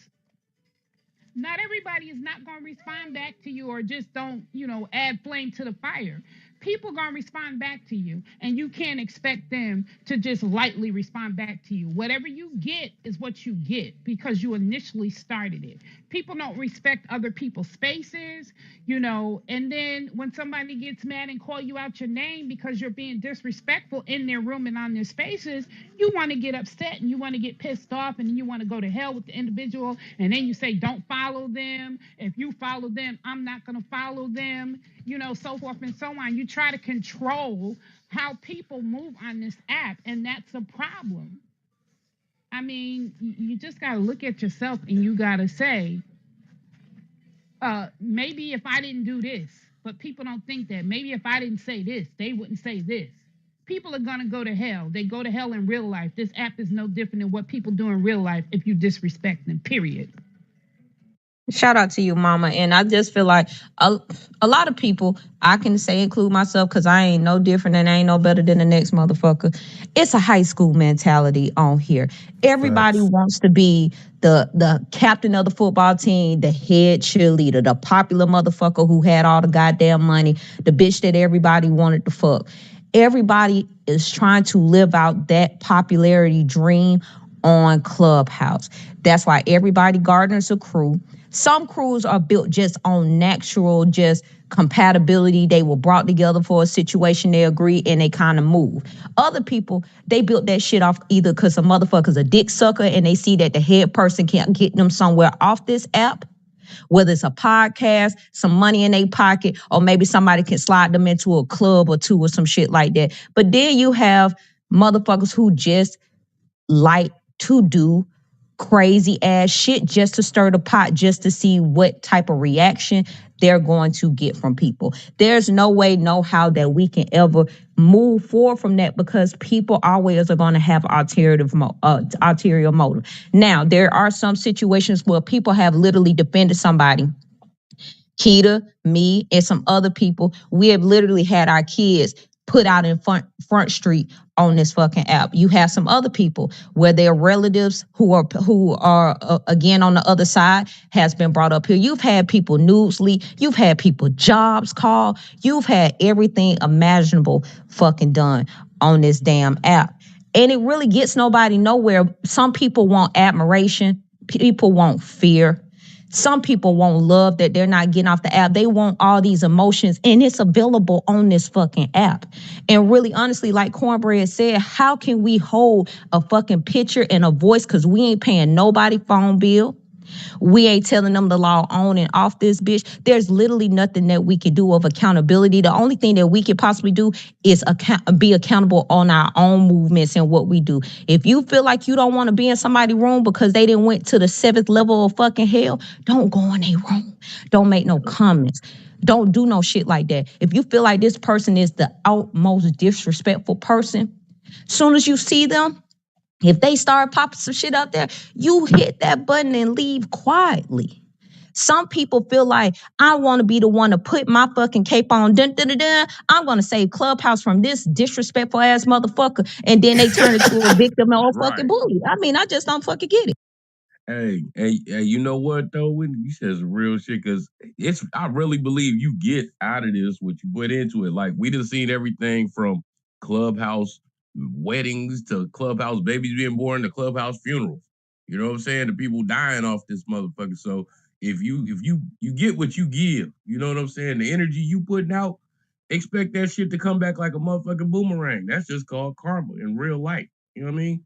If you go out in the world acting a fool, somebody gonna get on your ass. Somebody gonna tell you about yourself. Just like on here. If you come on here acting a fool, somebody gonna tell you about yourself. It's really not that separate from our everyday lives. If you're a person that act a fool and clown, you're gonna do that on the app. If you're a cool person, you walk in the room and you make friends, you're gonna do that on the app. Check this out. And this is some real shit. Hey, Keita. Now you tell me that when we first met, this nigga told me she was gonna punch my teeth down my throat. That's my dog now. Yeah, that's her all the way. Fuck, you gonna be I'm cool screaming. Yeah, I'm always remind you that. That nigga told me she was gonna knock my teeth out. I was like, okay, nigga, I don't care. It don't really matter because we on the app. And we cool. That's my dog. So I'm just telling you, you never know how it's gonna go. But just, you know what I'm saying, be mindful how you treat people and you really won't have any problem. That's some real shit. That's real shit right there. I do want to say this. If you've been on this app long enough, man, like you can't internalize it when it's high for you or when it's low. Cause like if you've been on this bitch long enough, like the history of Clubhouse is they hate you, they love you, then they hate you again, right? And a lot of times when motherfuckers be on top, when they have like when they're cultivating audiences and they have like lit rooms and everyone is supporting them, right? They get so like invested in this app and they get so involved that, you know, they love that high. Then it comes a time when people turn on you, right? Because Clubhouse comes in waves. Like you're going to be lit one time, the next time you're going to be low, you know, and then when people get low, that's when they don't really know how to call back and they don't know how to handle it because they were so caught up in that high of being on top. And that's what causes a lot of motherfuckers to do shit out of character and cause a lot of people to go crazy on this app because we're internalizing it one way or another. And the fact of the matter is most of us are guilty in some way, shape, or form, right? We're guilty because, you know, some of us are pushing a message. Some of us are in a side chat talking shit. Some of us just being in certain rooms that are talking about certain subjects, knowing that it's a devilish space and we still in there, we still intrigued. So at the end of the day, if we supporting some of these people that we say are so egregious, you know, we're all guilty in a way. So that's my point on that. I'm going on mute. Look at him giving some philosophical message. Yeah, I'm surprised. Nah, he will pull out a golden nugget or two every now and then when he ain't in his bag. Well, I'll just fuck with He be wanna- dropping some is this- jewels sometimes. Yeah, a clock is twice a day. But you know, I do want to say this. It is interesting how I don't know why, like a lot of everybody's investment is different. So saying that everyone has, I don't think that everybody has the same, not everybody has the same amount of blood on their hands. And this is the part of these conversation that gets like, okay, is this turning like cloudy? Is this turning clout chasey? Are we starting to, is this a script I didn't get a fucking memo to? Like, no, like these niggas, I don't know if it's you didn't want to agree because maybe what I said like hits you or the self-entitlement really has niggas in a fucking chokehold. Like you have people making up fucking fake ass fucking storylines, right? Eliciting eliciting, right? Real fucking human responses from an audience and then telling the audience they shouldn't fucking internalize the app. We've been on this bitch for 2 fucking years. Y'all are so annoying saying that dumbass shit. Like, this is who people are. Allow people to have human responses to the shit that happens on this bitch too. Like that goes back to like what I said. I don't know what it is about like parasocial relationships. And that's also why I had put in the chat. Like, parasocial relationships really has niggas in a tizzy. Has niggas thinking that they know people, thinking that they actually, child, I drank some of the fucking Kool-Aid too, thinking that you friends with people. Like, these people ain't your motherfucking friends. And I don't know what it is about parasocial relationships that there's like this level of assumed intimacy. Just who the fuck is that? Do I have a twin? Just like, you know, just because I think you they know. amen you, Simone. Oh, don't okay. don't I'm get them. sorry. Don't Okay, get them I'm on sorry. this morning. Go twin. ahead, Simone. Shut Pop up. your shit. Simone be worried about everybody else. But you want to Continue. be for me in here. Go ahead, Simone. Talk your I'm shit. a bit feisty. I hate being interrupted, but listen, you know, something about parasocial relationships and this level of assumed intimacy. Like, you know, after you follow somebody for 2 years, you know, you see them post their kids on the holidays. You see, you know, one fucking month that nigga got what is it? The Burberry shirt. You see baby showers. You see everything going in their life. So you assume that you know them. You assume that you have this connection, this intimate relationship, or an intimate rapport with them. In reality, you don't. You don't fucking know them. Actually, I don't even know if Heem is your real fucking name. You don't even know if Simone is mine. Like, you don't know these people. And there's something about like, especially particularly this app where you can actually use your voice too. Like, there's a certain level of intimacy that it's like both and. It's also like sometimes really organically, no pun intended, organically like built, right? On the flip side, you do have a lot of people with this assumed intimacy, thinking that I've heard people say that they love somebody on this bitch. How could you love somebody you never fucking smelled before? You don't even know if they fucking roll over and brush their teeth before they eat their breakfast, but you talking about you love them. So I think it's both and. Like, parasocial relationships really has people in a fucking tizzy. Okay, it's the same. My bad. But I was just saying, it's the same logic when you have Facebook, right? When you have people say things like, "Oh yeah, I'm in a relationship. It's been like 4 years, but you've never met this person." Like, parasocial relationships, it's a peculiar like creature, because it really will have a lot of things that you would normally earn, like in like in normal real life, right? That you would have to earn these things. You have to earn somebody's trust. I would hope so, right? You would have to earn being able to share things with certain people on this particular app, and like other apps. I don't know what it is, but like this level of assumed intimacy, and you only know what people tell you. You know what people show you. You do not know people. Yo, but I wanna. I disagree. Hold on, 1 second, Coffee. Hold on 1 second. I kind of agree and disagree. The reason why I disagree is because I met some people up here that I made money with. I met some people up here that really be there for me in real life time. So I mean, to each his own. I disagree with a little bit of what you were saying.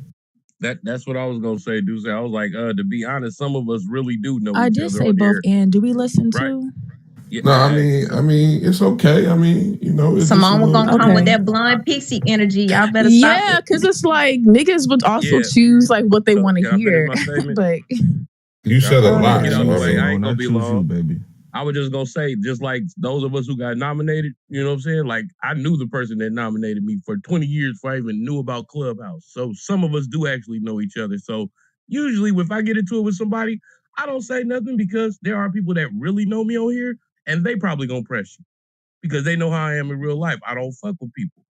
And you know, you create relationships as you go. But some of us do really know each other. Don't get it twisted. I don't want y'all to believe that everybody don't know each other, because that would be cap.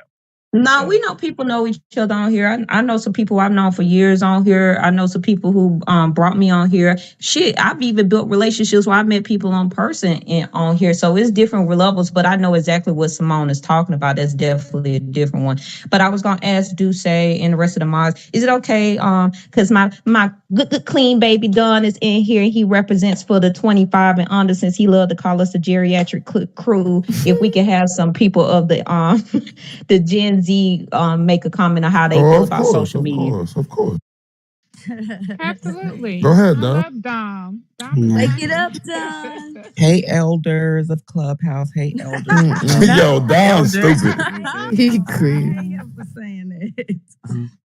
Hey, yeah. So as far as the aspect of social media goes, I'm here for it. I think that is very helpful in a lot of ways, but I also feel like it can be detrimental. But one thing I will say about Clubhouse in specific, I don't believe that people get on this app and change, right? I think that all of the weird shit that these bitches do on this app, I think they do it off of this app as well, which is why these old ass hoes don't have no friends.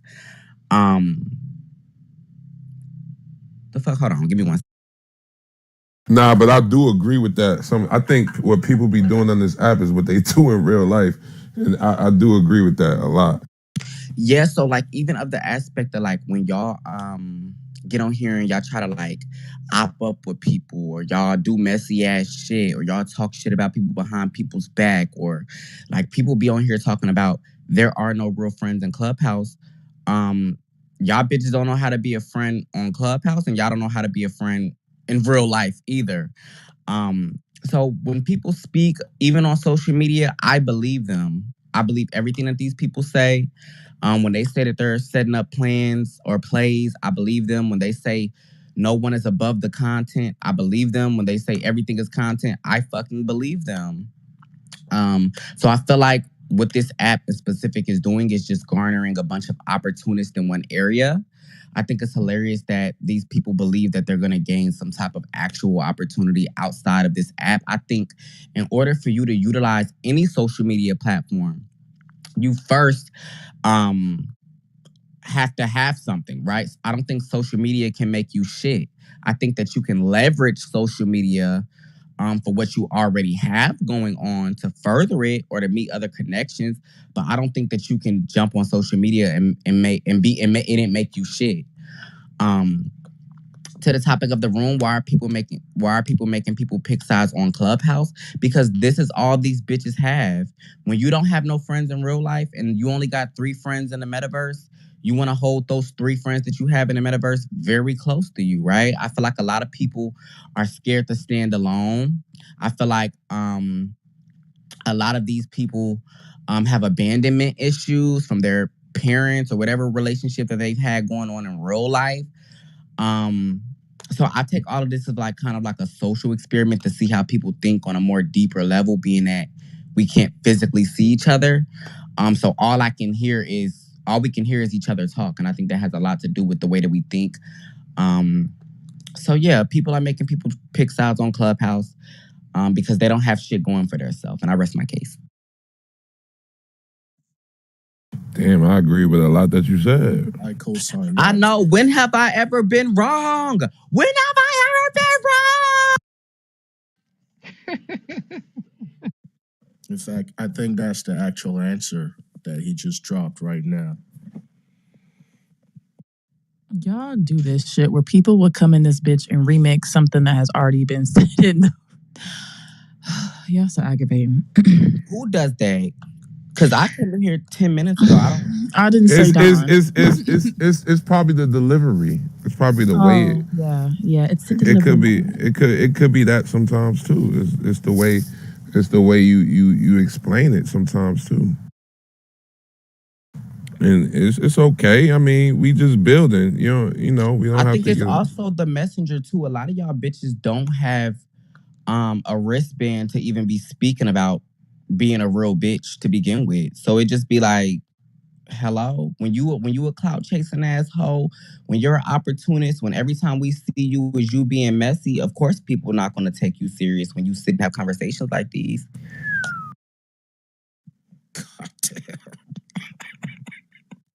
I just came up to say, can I get a wristband?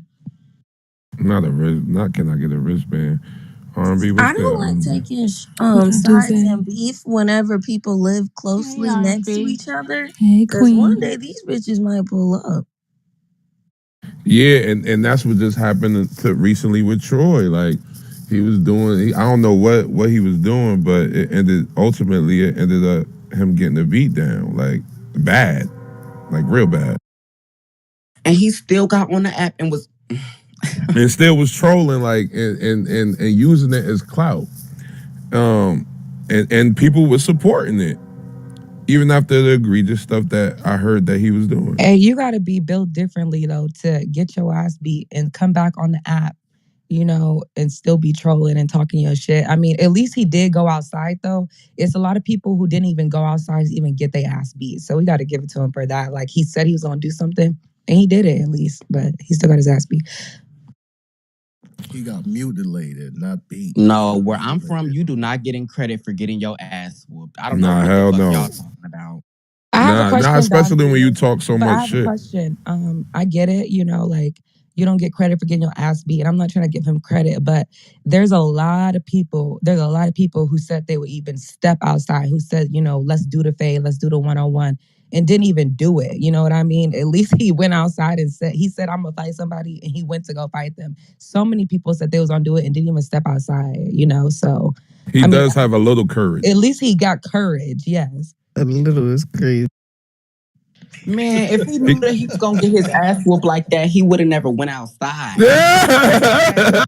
He thought he was gonna win that fight. That's why he went. That's a fact. Well, I mean, it happens to the best of us. Let's do a quick reset. I want to thank you. We want to thank you all for coming into Club Dusse and popping it up with us, chopping it up with us. It's popcorn style. You can follow any moderators that you want to kick it with throughout the hallways. Thank you for all of your input. We love it. We love it. We love it.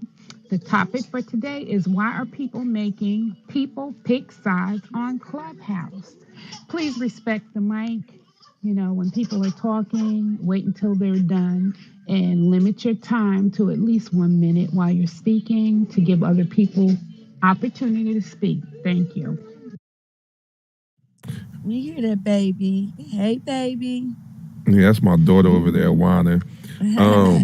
But Misty, I love your opinions too, because you be right on spot as well. You my nigga. So, what you think about this topic? Well, first and foremost, I'm a bitch. Not a nigga. Secondly, let's get into it. People make people pick sides on Clubhouse because y'all allow them to. And the reality is, in the real world, some people roll with groups and some people roll by themselves. That just is what it is. In the real world, if people can, bully you into saying, you can't hang out with that person, and guess what? When you get on Clubhouse, they're going to be able to bully you to do the exact same thing. It's a form of possession, though, right? And I think that's just kind of how, unfortunately, human systems and society work at this time. Some people want to possess other people. Some people want to control other people. Some people want to feel like, if you're not around me, then I can't trust you at all because you're around these other people and I don't know who I can trust. So I honestly think it's largely a question of trust. I think people who are more confident in their ability to, what's the word I want to use, bounce back from having a bad situation with somebody, are more open to connect with different types of people. And I think that people who have a harder time getting over being hurt don't want to see people be friends with other people because they want to make sure that they can control that person, and that if something bad happened, they can depend on that person to come and kiss their ass and make them feel better. Yeah, because I agree for sure. Because I the way I feel like you can't even go in certain spaces and feel comfortable anymore. Like it's like you go in certain spaces and you turn to the op just because you enjoying the content that somebody is bringing. It's like Don got ops. I can't go in Don's space and somebody say, "Oh, you in that op stage."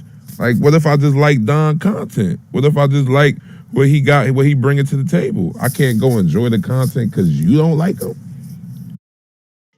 I just saw Ion pop in the room. We would love to ask his opinion. What did he think about these spaces? Come on up, Ion.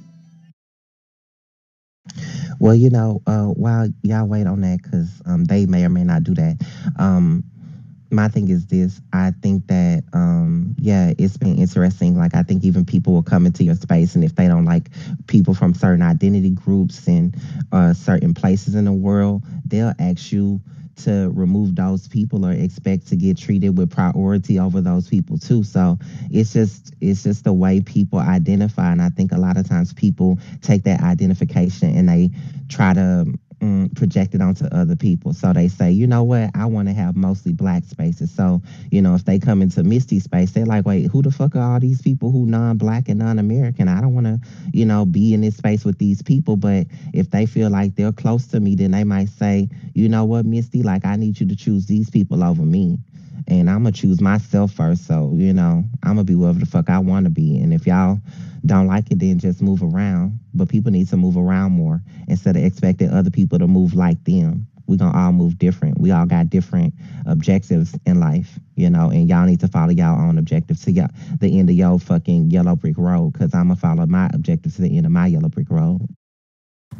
Yeah, I agree with that too. Even with Ion, I love Ion content too. Ion makes really good content, regardless of the fact of whoever had beef with him or whatever. Ion has good rooms. He make good content, and I love to go enjoy his content from time to time. So just because I love to go in there and support his content, I should be an op.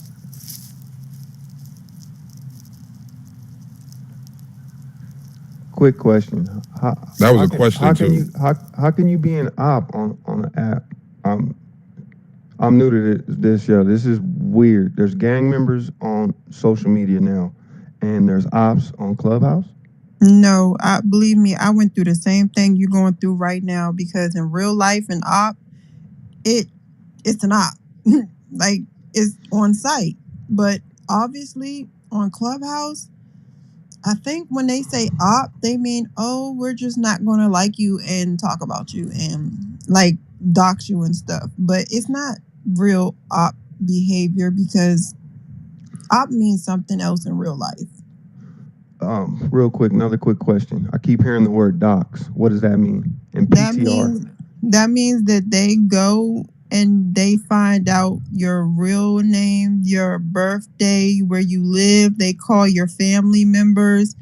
They sometimes they look up your school. They go by your house. Like, they bring stuff from the social media and from Clubhouse, and they go to make it like real life.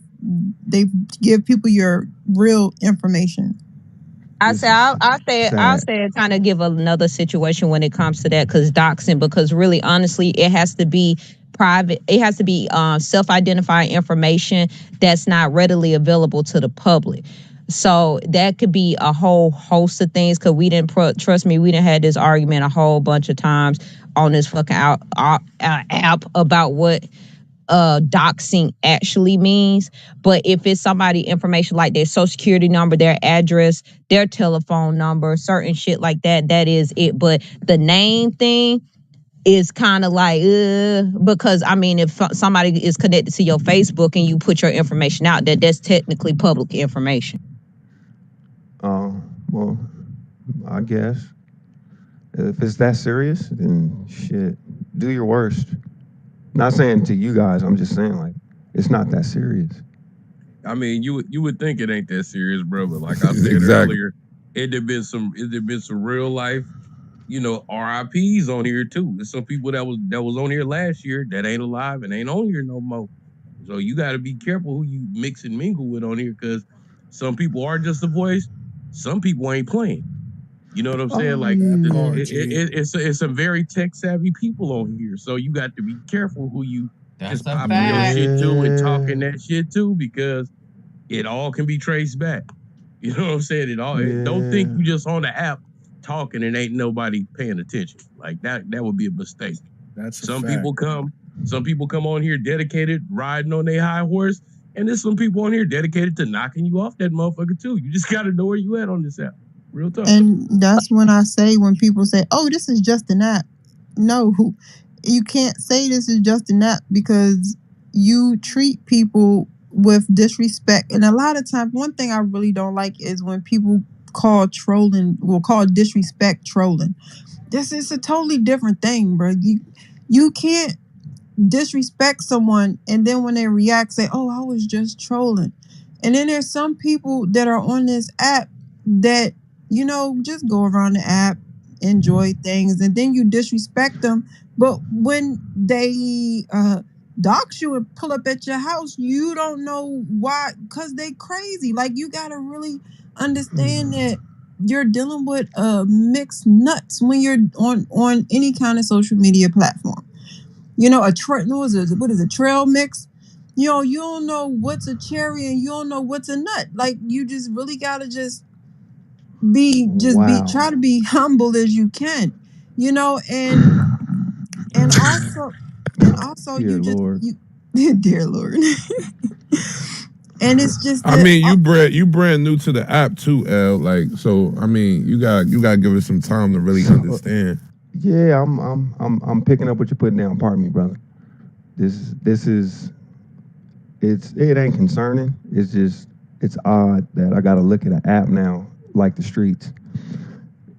But Play I ball. mean, that's why we got to deal with it in real life, because you never know who you might deal with. It just some people we know and realize that the whooping they do on this app, they motherfucking chihuahuas and goddamn person. We understand and know that, but we do know that there are other motherfuckers who are straight loony being who uses this goddamn app as a goddamn counseling session, as a goddamn mental facility. We understand that, but the thing is that really, honestly, a lot of people came on here just to network, good conversation, or just to see whatever celebrity shit was going on, because it became an accessible app that you had to get on here through an invite. It made certain people think that celebrities were accessible, but once people started making their own content, going to other rooms, and people started disagreeing, that's when this kind of crazy ass behavior started fucking happening. And like I said before, I'm not innocent to the least. They call my ass the loudmouth peach for a reason. But I'm just saying, when it comes to here, I just don't want to limit conversations on here because you're afraid that somebody might dox you or diss shit like that because you have a opposing opinion. But we have to get to a point where our conversation and our content is way more balanced, because how it used to be a year ago is not where we are now, and where it was a year ago is not where it was when this app was first introduced. It has kind of conformed and twisted in something very negative. I agree with Misty when they say you got to start traveling to other parts of the app, because I mean, I found some other places that I didn't even realize was on the app where I chill and I kind of sit back and enjoy the conversation without having to worry about banging. It's just that we all didn't just become accustomed to the bullshit because we like the love and hip hops. We like seeing who then fucked who on this app. Oh, if somebody did said this, what's the new tea and shit? But I mean, shit, that's how it is in real life, and it's just like we got to learn how to balance this shit, honestly. And to be, I don't think it's like real life, Whitney, because to keep it a buck with you, if you to Yeah, I put don't half of know. these people in the daggone room together, I guarantee you a lot of the people wouldn't even act the same if you was to put everybody in the room together. I can guarantee you, like, a lot of the people that have that seems to be so loud and so mean and just, I don't think they would be like that in real life. Yeah, That's you just think my they'll be wagging they be tucking their tail in real life type shit, right? I'm not saying that. I'm just saying that I don't believe, from what I've seen, I don't believe that. I just think we be getting sold wolf tickets. I ain't gonna hold you. You know what I'm saying? I'm more worried and scared of the motherfuckers that are quiet. You know what I'm saying? It's the quiet ones that you gotta worry about. You gotta look at, because they're always observing. But people selling me wolf tickets, I don't worry about that. But I don't think it's like the streets. I think this is an alternate reality for people who don't have that kind of clout, or who is not able to do that in the streets. But I disagree a little bit, because the way I move in the streets is how I move on the app. Like in the streets, I was a quiet kid. I was in the hood, but I wasn't starting no drama with nobody unless you brung it to me. Then I will whoop your ass. I wasn't antagonizing nobody. None of that. I wasn't doing none of that. So I moved the same way I move in the streets on this app. Yeah, but not everybody do that, Dusse. Like, for instance, I'm gonna put myself out there. I'm not the same in the streets as I am on this app. I'm not. And I tell people that all the time. Like, a lot of the things people slide with coming out their mouth on this app, they would have got decked in a fucking face in the streets. I'm nice on this app because, I want to be. I don't want people to be upset. I don't want people to be, and plus you Where got I'm that from, leave you get quietly. shot. Yeah, come on now. Is the replays on, Dusse? No, I said Nigga, where I'm from, you nigga. get shot. I didn't say I shot anybody. And But I'm replays just are on.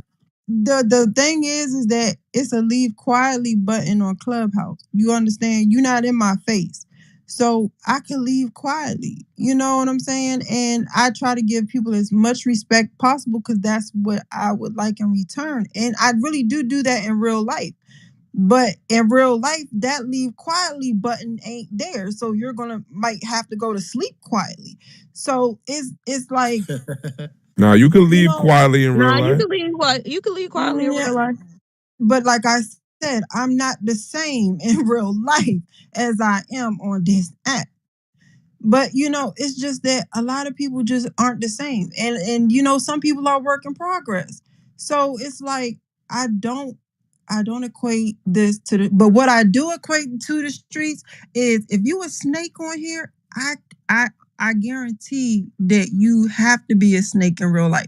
Some people say, "Oh, I just troll. Oh, I'm just mean. I'm just a snake on here because it's an app." I don't believe that there's no way that you not like that. I just can't. I don't know. Maybe that's just me. But if you're an effed up individual, you're just an effed up individual. I don't know.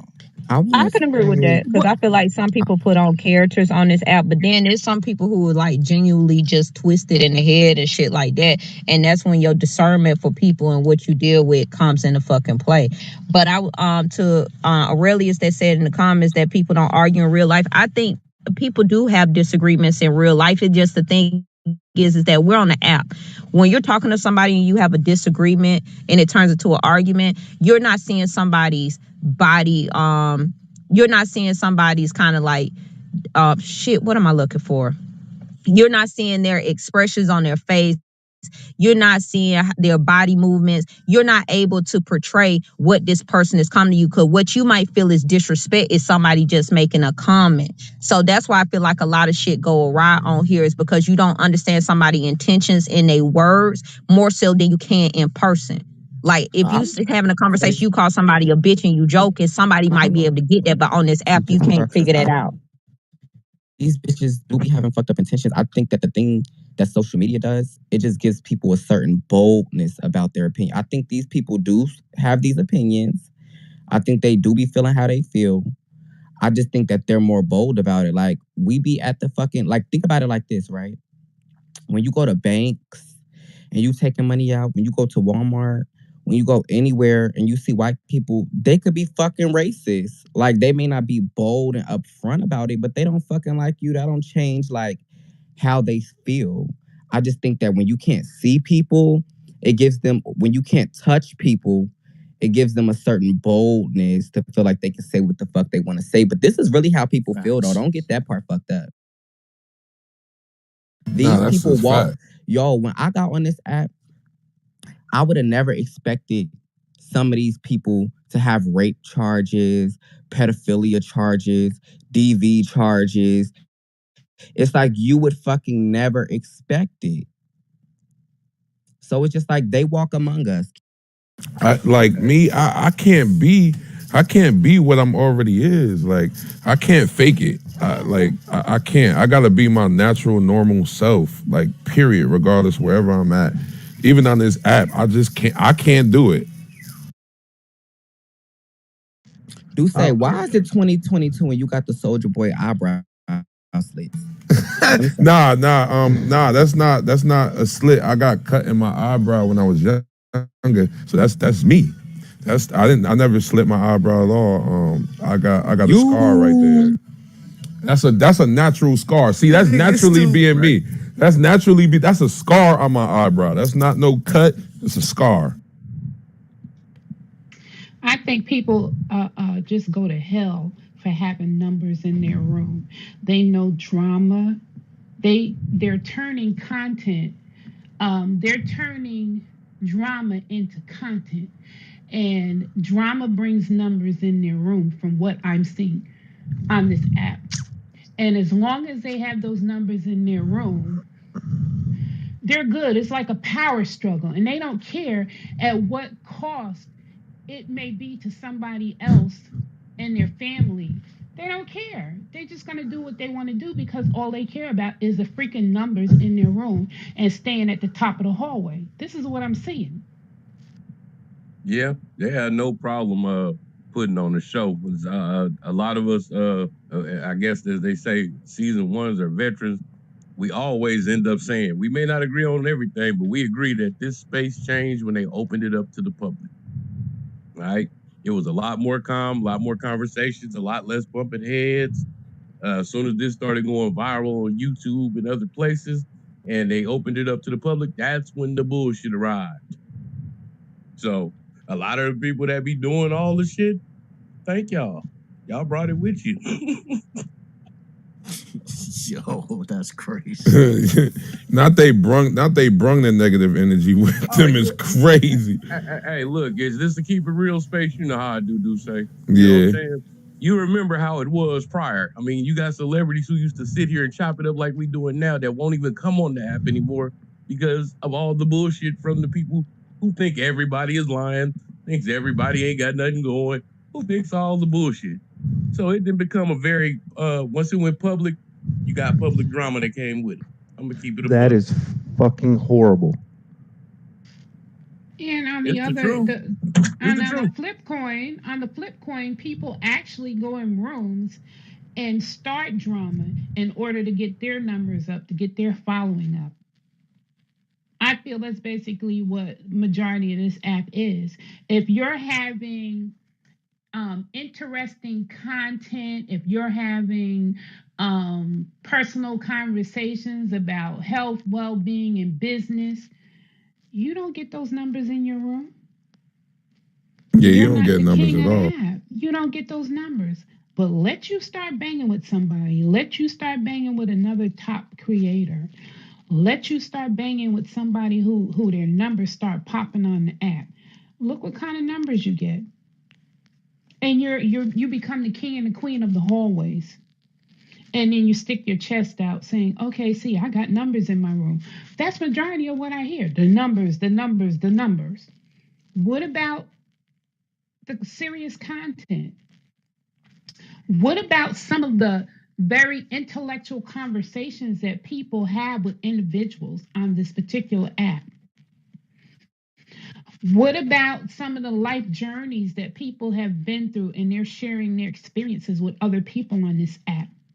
It doesn't happen. And then when you have a room and you're talking about these things, you don't get the numbers because people don't want to hear that. People pull up for drama. People pull up for a beating. People pull up to hear other people bash people and call them bitches and stupid motherfuckers because they have an opinion.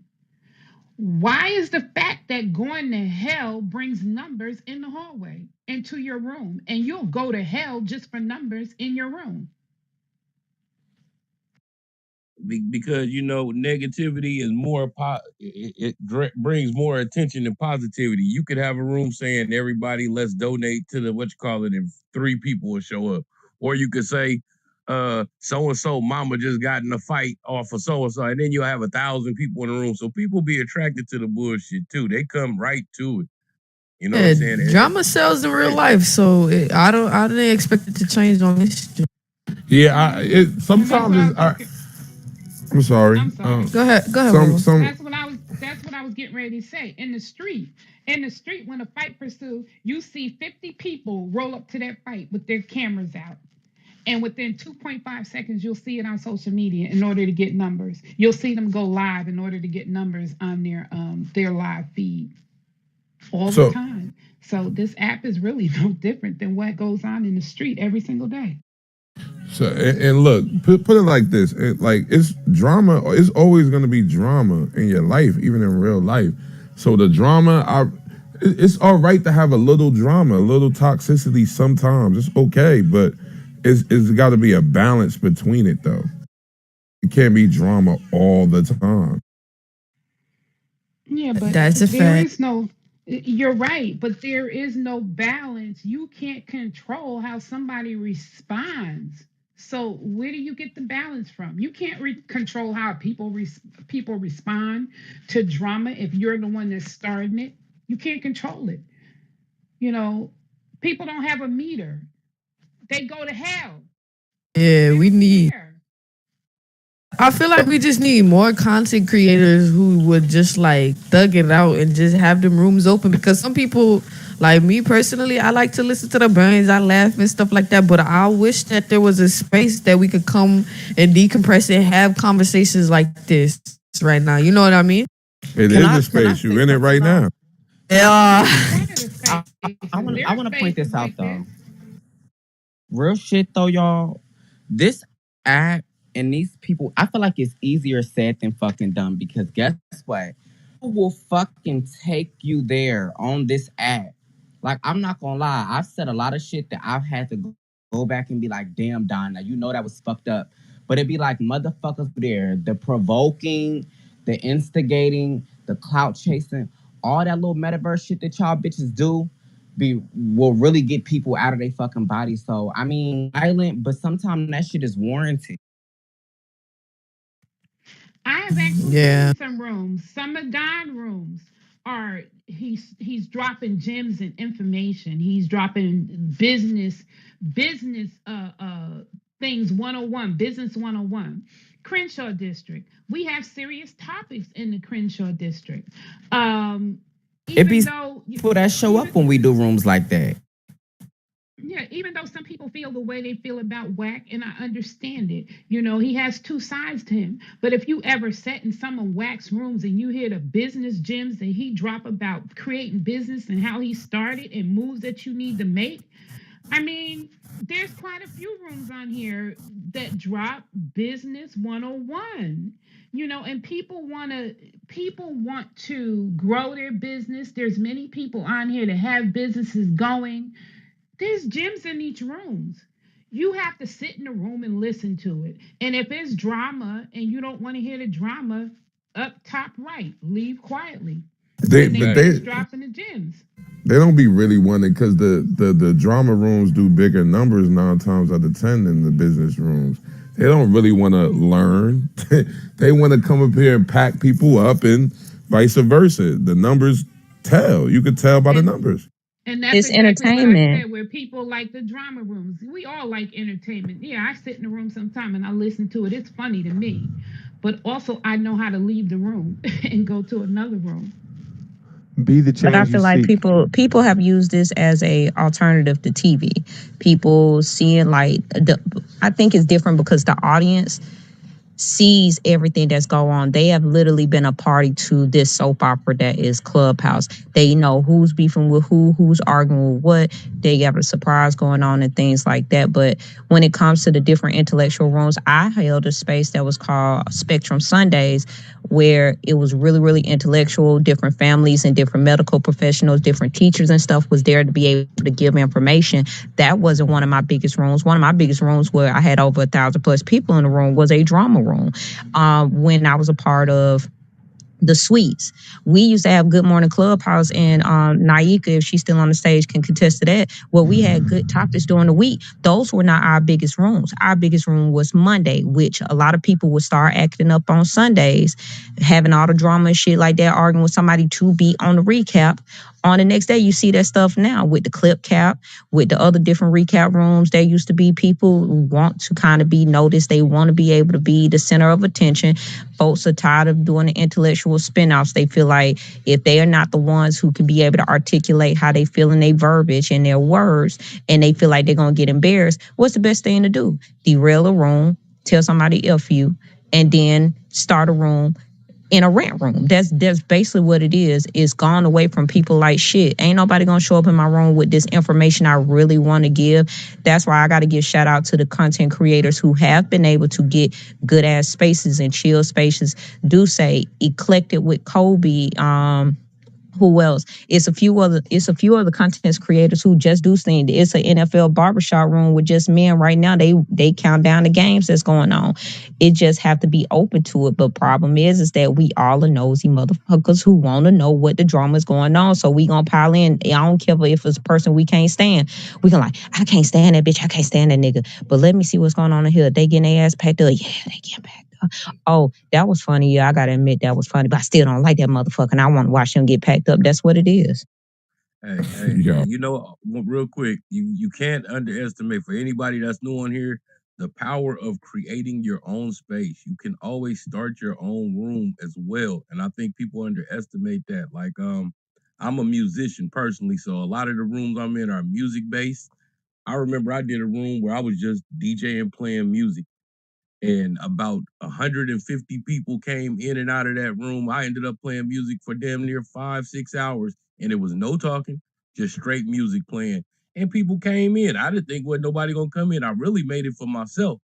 But you know what I'm saying? You can't underestimate the power of you doing your own thing, because you always have that option too. If you don't see a room that resonates with you or is attractive to you, you can always create your own space.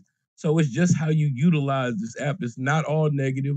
It's not all positive, but life ain't all negative and ain't all positive. So you just got to be selective where you give your energy. Yeah, I think it's dependent on the creator as well. And the picking size thing, we derailed it a little bit, but the picking sides I think is real whack and it's real corny. Like, I should be able to go in whatever space I feel like I want to preview to at the time. I shouldn't have to be like, oh, you're in this space, so fuck you, because what you mean? Like, or you come in my space and block everybody that you don't fuck with from my space. So now my number's not hitting because you got everybody blocked. But Dusse, you know. I can't hear you, Whitney. You was about to say something. I can't hear you. Yeah, I'm sorry about that. I had my other little mic in, but I was saying, you know how that goes with people on here. People like to be the center of attention. People, like Don says, they try to hold on to these little meta friendships they have on there because most likely they don't have friends in real life. So they try to tell people what they can and can't do. What some people can't stand about me is that everybody knows I stand up for whoever am I close to. If a person is in a situation that I don't like, I'm gonna step up and I'm gonna say my opinion. If somebody come after me, they're gonna get red. But people be like, Whitney, how you done stood up for this person, but you go in this room and they still talk to a person who done said this about you and blah blah blah blah blah. I said, look, I can't control what friendships and what other relationships this other grown person has. That's childish. All I ask anybody to do who say they are friends with me or things like that, if you are gonna go in a space with a person I have an issue with, don't speak on me, don't speak about me, and we good. You could kiki with somebody, and I feel like there's a lot of games that people play. They feel like people can't have friendships with two people who may be at odds. We probably didn't dealt with that at our real lives. I'm pretty sure all of us have a best friend and another person who we real close with, whether you met them in college, high school, or stuff like that. And your best friend and that person does not get along. Does that mean you love your best friend any less or no stuff like that? No. Are they gonna ask you to stop messing with this person? I would hope not if they best friends with you, but you learn how to navigate different relationships as long as that person don't cross you in a way where they telling your secrets you done told them or something like that. But people don't know how to have friendships like that anymore. So, Herm, you just came in. I would love to ask you this question. I love your opinions too. Why are people making people pick sides on Clubhouse, Herm? Because they petty. I really can't talk because I'm in here chilling with my daughter and shit. But because they petty and shit. Shout out to y'all. Happy Sunday. Happy Sunday. Anybody else can tell me why are people making people pick sides on Clubhouse? Why? And we need to unpack that and get down to the meat and potatoes of that, because I'm trying to figure out why everyone do it. Can I answer? Go ahead, lady. I think because of lack of responsibility and lack of resources. So some people have a little bit of resources on here and they know what they're doing and they can get people to do what they want them to do because they pay them, right? And so you have your ops. You're gonna create like your ops that create your opportunities to create bad things on the app, if that makes sense. Like you build a team of people and then you pay them to go and get like content, right? It's like, I didn't realize that until just now. Like, I've been going into these rooms and these are paid operatives. Like, oh gosh. Yeah, so that's one thing. And then the second thing I think is lack of understanding. I go into rooms sometimes and people will kick me out of the room if I just start talking about like educating people about the metaverse, even though like Roblox is being used by so many kids right now. People don't understand that your kids are in the metaverse. And so I think it's just about like lack of knowledge and lack of resources. Thanks. I don't know. I don't know if I agree all the way with that. I don't think it's lack of resources and probably a little lack of knowledge, but lack of resources. No, I think it's lack of friendship. Not like a resource. Somebody $100, like they become operative. Like, yo, they need that 100. That's an easy op. So you saying they opting up for money, basically? Yes. So they going on certain sides, opting up for money and saying you can't fuck with this person because this person paying me? Yes. Yeah, I don't know. I mean, maybe in some situations, but I don't think all of. Not all of them, but look at what's going on with the bigger clubs. They're paying people to have these clubs. Can I say something real quick? Who's that speaking? On what you got? This is El Bastard. Okay. Hey, real fast. What she's saying kind of makes sense because when you guys said something about drama, people feed off of drama, Bad Girls Club and reality fucking TV and shit, right? So just imagine if you can get a big enough following because sometimes I've been in a couple of rooms to where it seems like a radio show. You know what I mean? I've been in a couple of quiet spaces and I've been in, I guess, what you guys call hell or fucking Dante's Inferno. Some of this shit's wild. But I think if you get a big enough following with the right backing, it can turn into something else. You get what I'm saying? Yeah, it could turn into something positive, but it don't explain why people making people choose sides on Clubhouse. It's like we want to get to the meat and potatoes on that, and sometimes y'all derail it. See, you got to dig into psychology. Pardon me. You got to dig into. You got to delve off into the psychology of people. I was just reading some stuff on it, and I'm not gonna sit here and pretend like I know a lot about psychology. I just know a little bit, but manipulation and reverse psychology and mind games, yeah, and money, it plays a big part, yeah. Especially with the one gentleman you guys mentioned earlier. That's always on here. Mr. Controversy knows how to market itself. You know, not gonna speak ill of the brother. I love my people, but I hate niggas. Excuse my language. But that's all I gotta say about that. I'm gonna leave that alone. Yeah. Because I like staying on topic, y'all. Yeah. And a lot of times, y'all, that be another problem. Let me just wake this part up. When we having a topic, y'all don't stay on topic. Y'all go off to the fucking wilderness somewhere, and I'd be like, what the fuck is you talking about? Like, we talking about why do people make people choose sides on Clubhouse? I understand we gotta get into the psychology, but let's keep it on topic with the psychology. Yeah. Are we having a surface conversation? Or are we actually talking about like what's really going on Clubhouse stuff? Yeah, because it does coordinate.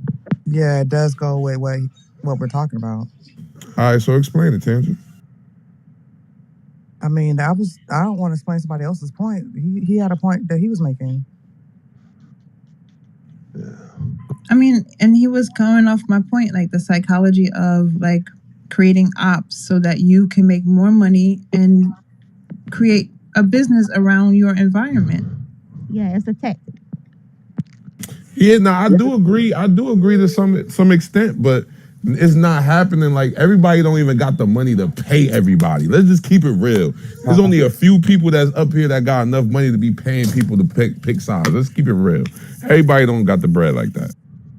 I think it's the need for inclusion. A lot of times, what I've found is that, because I mean, my mind, I mean, at the level of my interaction with Clubhouse, that's where I'm gonna always speak from.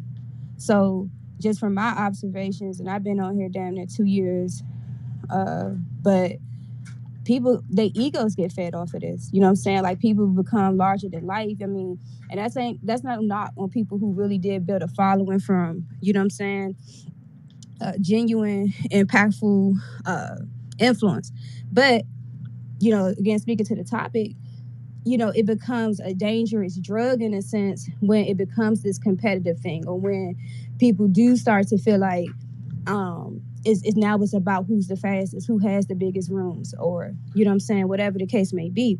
So that's how my observation has been about it. It's like it's fed a lot of people's egos.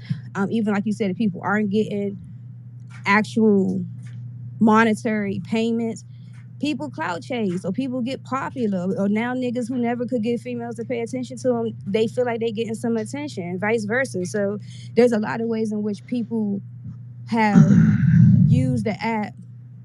Oh, excuse me. Yeah, you got to mute up, L. Oh, my bad. You breathing. No, my but bad. Whiskey, you said one thing that I absolutely agree with. Nigga, people wanting attention from females they never had attention from before. That's a fact. I see that a lot. Go ahead, Whiskey. Nah, I was really wrapping it up. Like, I mean, yeah, that's just been my observation. Like, it's just like, to me, it's like real ego driven. And it was another point I had, and I kind of lost it, but it was kind of based around like people trying to make you choose. Can't nobody make you do a goddamn thing. Like, you can log off this bitch. Like, that's so dumb to me. Like, you know what I'm saying? Like, that's what would make me think it's deeper, like on some like mental levels, or maybe some other shit. Like, I'm just not at that level to understand. Because at the end of the day, it's just like, oh, that was what I was gonna say to Milan. I do think though, like, in not making it real superficial or surface level, I think in the sign of the times that we're in, especially post-COVID, you know what I'm saying, so much shit has become digital. So I feel like Clubhouse to me has always represented just the bullshit we see in everyday life. People clicking up high school shit. You know what I'm saying? Like it just has manifested in the digital world. So this to me is just another way people want to play gatekeeper. People want to play that they could be the one to make you feel included. Like that shit's dumb. Real fast, I apologize to the lady. I made you lose your train of thought because I had my mic still open. I'm sitting here playing Call of Duty. My bad. It's all good. So anybody else want to join in? Oh, go ahead, Hollywood. Yeah, because I want to hear from you too, because I know you be having situations where people make you pick sides because you be on certain stages. So go ahead, Hollywood. Well, I pick sides of my people. Because if I fuck with you, I fuck with you. And if it's a motherfucker that I fuck with, a motherfucker is doing wrong, why would I fuck with them folks? But I think people got to remember, we as people are tribal. Like, you know what I'm saying? Like, at our roots, nigga, click up.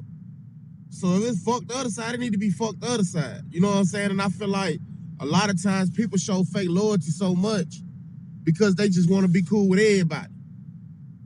And a lot of times it's like, you can't call yourself my partner, my friend, my associate, none of that shit. If at every chance you get, you fucking with niggas who doing wrong by me. And I don't think that it's a psychological. I think it's just shit.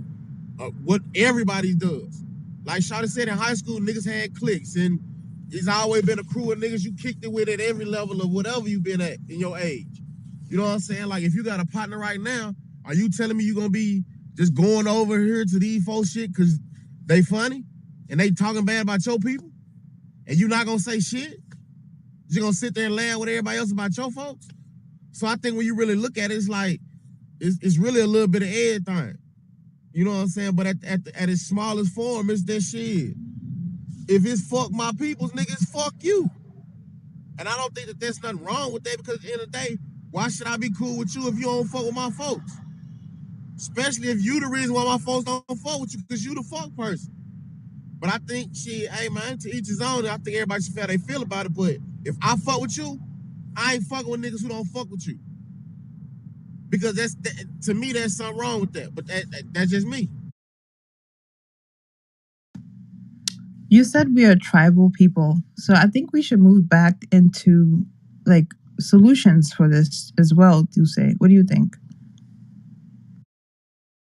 Yo, give me a second. Can somebody continue the room? I What gotta do something with Hollywood my daughter. is, what makes it so difficult is everything that Hollywood says is real. It's factual, right? But Hollywood, you know what I learned about this? People think that the metaverse and real life is really two different things, right? To them, it's two different worlds. And a lot of people on this app have the mindset of, I'm not in it. But in real life, like my homegirls, you in it, bitch. Like you gotta pick a side. On this app, a lot of people feel like they don't have to. But like when I leave quietly, you can't fuck with my opposition. Like outside of this app, if you one of my folks, you cannot fuck with nobody I don't fuck with. And if you choose to fuck with the people I don't fuck with, I'm gonna cut you off. I've realized on this app, people don't live by that. People only, if you didn't do nothing to them, then the shit don't apply. And that's how a lot of people live their life. So it's hard to put real life morals and principles and standards on this app when to a lot of people, this they fake life. This not their real life. You let them tell it. I agree with V, but I think that you can't have a real life on a piece of machine, right? It's not, doesn't exist. But this is your real life. You get 24 hours in a day. Yeah, but I'm saying in your real life, and you choose to use your 24 hours to log into this app. It is your real life. I understand what you're saying, but people are pretending on this app. It's not their real life. They're pretending to be somebody else. Do you think that people personalities is that far off? If you a fuck person on this app, you a fuck person in real life. You may not be that bold to say it out loud, but you still a fuck person. I don't think that people are evil people on this app and then good people in real life. You evil on this app, you evil in real life. That's a lot of things that people need to understand is you cannot have that many personalities. But whatever makes you sleep better at night when you get on this app and you go to hell, you will do the same thing in your real life. That's the reality that a lot of people need to sit and soak in. You are not that different. But a lot of people think they are. If you an ugly ass person on this app, I can bet my last dollar you that same ugly ass person in real life. You're just not bold enough to show it. Because then you'll be clowned down to the ground and you will have to be held accountable. You know what V, I think you talking about the metaverse before? This is the Web 2 metaverse. Hi, welcome to the metaverse. Y'all in it. I don't want to be a part of it. Y'all on Clubhouse in the metaverse. Oh, this is real life. I don't call it the metaverse. I call it real life. So it's just we're dealing with semantics. Okay. And I do agree to some extent with V too. Yeah, you can't if you choose to fuck with certain people I don't fuck with, cool. That's cool. I don't have to fuck with you, but I ain't gonna make you pick a side though. I do say I think the biggest problem on this app is that niggas conflate what friendship is. Yeah, and then they internalize because a lot of niggas will shit. do rooms together and think that we friends because we do rooms together. And that ain't the case at all. Thank you. Like if we ain't building and we ain't talking outside of the app and on other situations and like actually building a friendship, but we not motherfucking friends. That's a fact. And I think, and Honey gave us the biggest term that we need to apply, which I use with every set of groups that I run with, is that nigga, we co-workers. Like, yeah, everything cool when we all together at work, but when we clock out, nigga, you was a whole motherfucking stranger. And I think that that's one thing that niggas need to follow on this app, because what folks do is they build these alliances and think that that shit like means more than what it really is. Like for myself, like a lot of folks know I done help build different stages and different crews up by being a part of them. But to them niggas, I let it be known, like, bro, I'm not telling you niggas where to go or where not to go unless we done built something.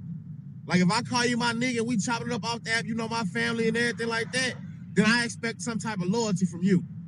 But if we ain't doing none of that and we just run these rooms together, I don't give a fuck about what rooms and shit you go to because you're not my partner. You a coworker. We do this little space and we keep it pushing. You feel what I'm saying? But I think that's the biggest problem is that people build these alliances and expect people to hold to their standard of how they move when everybody ain't you. So you got to know who to build with, who not to build with. That's why in every Or group y'all I've been not in, friends for real. That's a fact.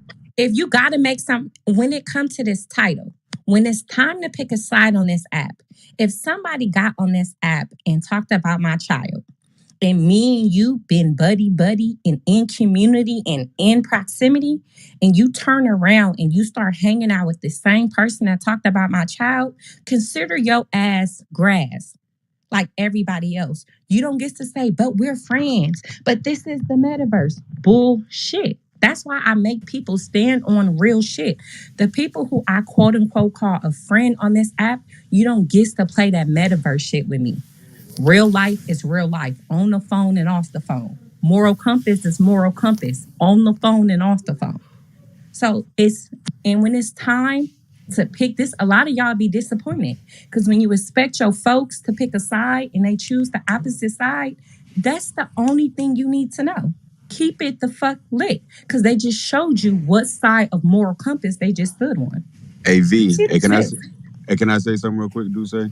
I had to run to the store, but I see both sides of it. But like, for instance, right, there was a gentleman up here that I know off of this app, but based on his ways and actions and him not being able to choose, I don't fuck with him no more. That's all I needed to see. The limelight of being on a particular stage and numbers and being able to, it was so goofy, but all I needed to see was a person in my real life. Miss Pac-Man, your mic hot. I'm sorry, your mic's hot, Miss Pac-Man. Yeah. I gotta mute up when somebody talking. Go ahead.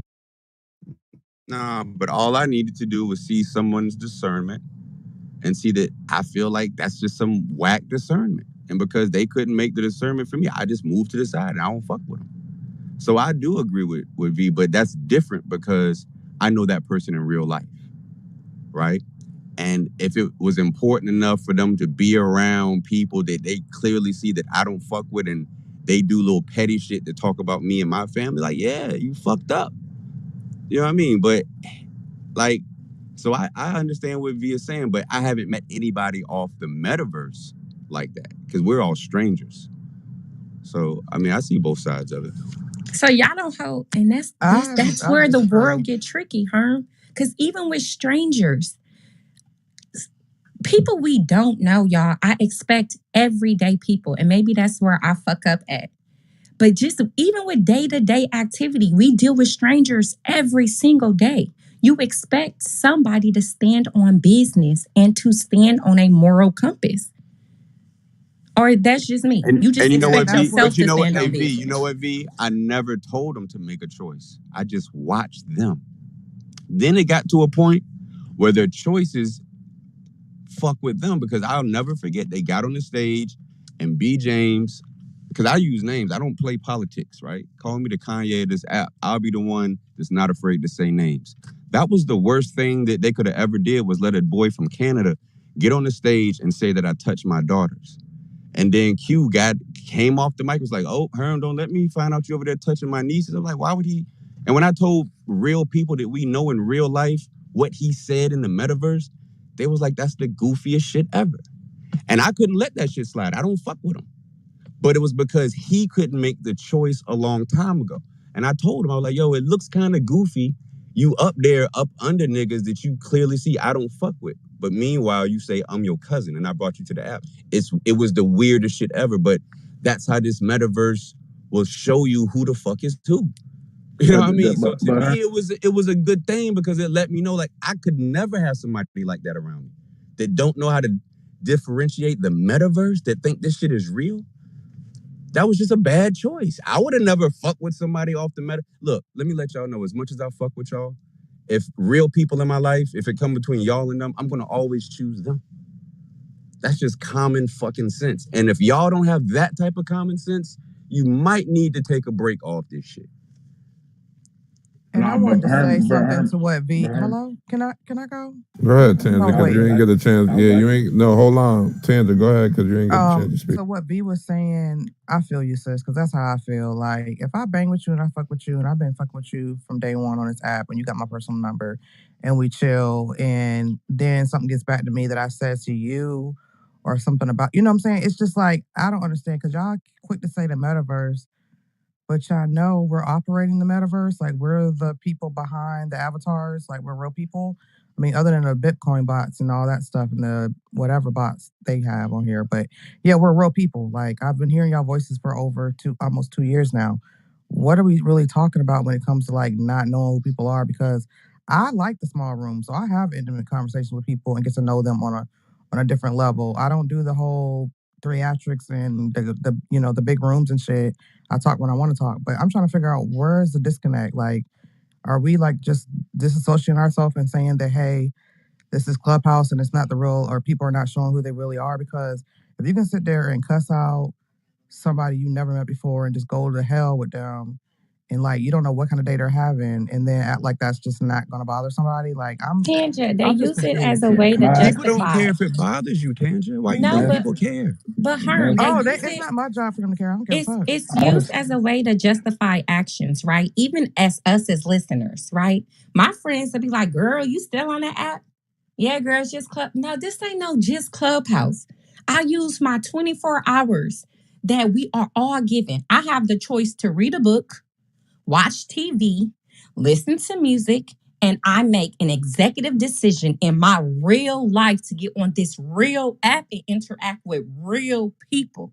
I don't get to act like when I choose log on this app, I'm into a fake world and now I'm my fake self. Like, I feel like a lot of people use this as a fake world to try to justify their actions because they're afraid to say, hey, y'all, I'll be tuned into Clubhouse. I listen to Clubhouse like it's, instead of watching Love and Hip Hop, I listen to Clubhouse. Instead of listening to music, I listen to Clubhouse. People are ashamed to admit the shit that they either participate in or you listening when you participate.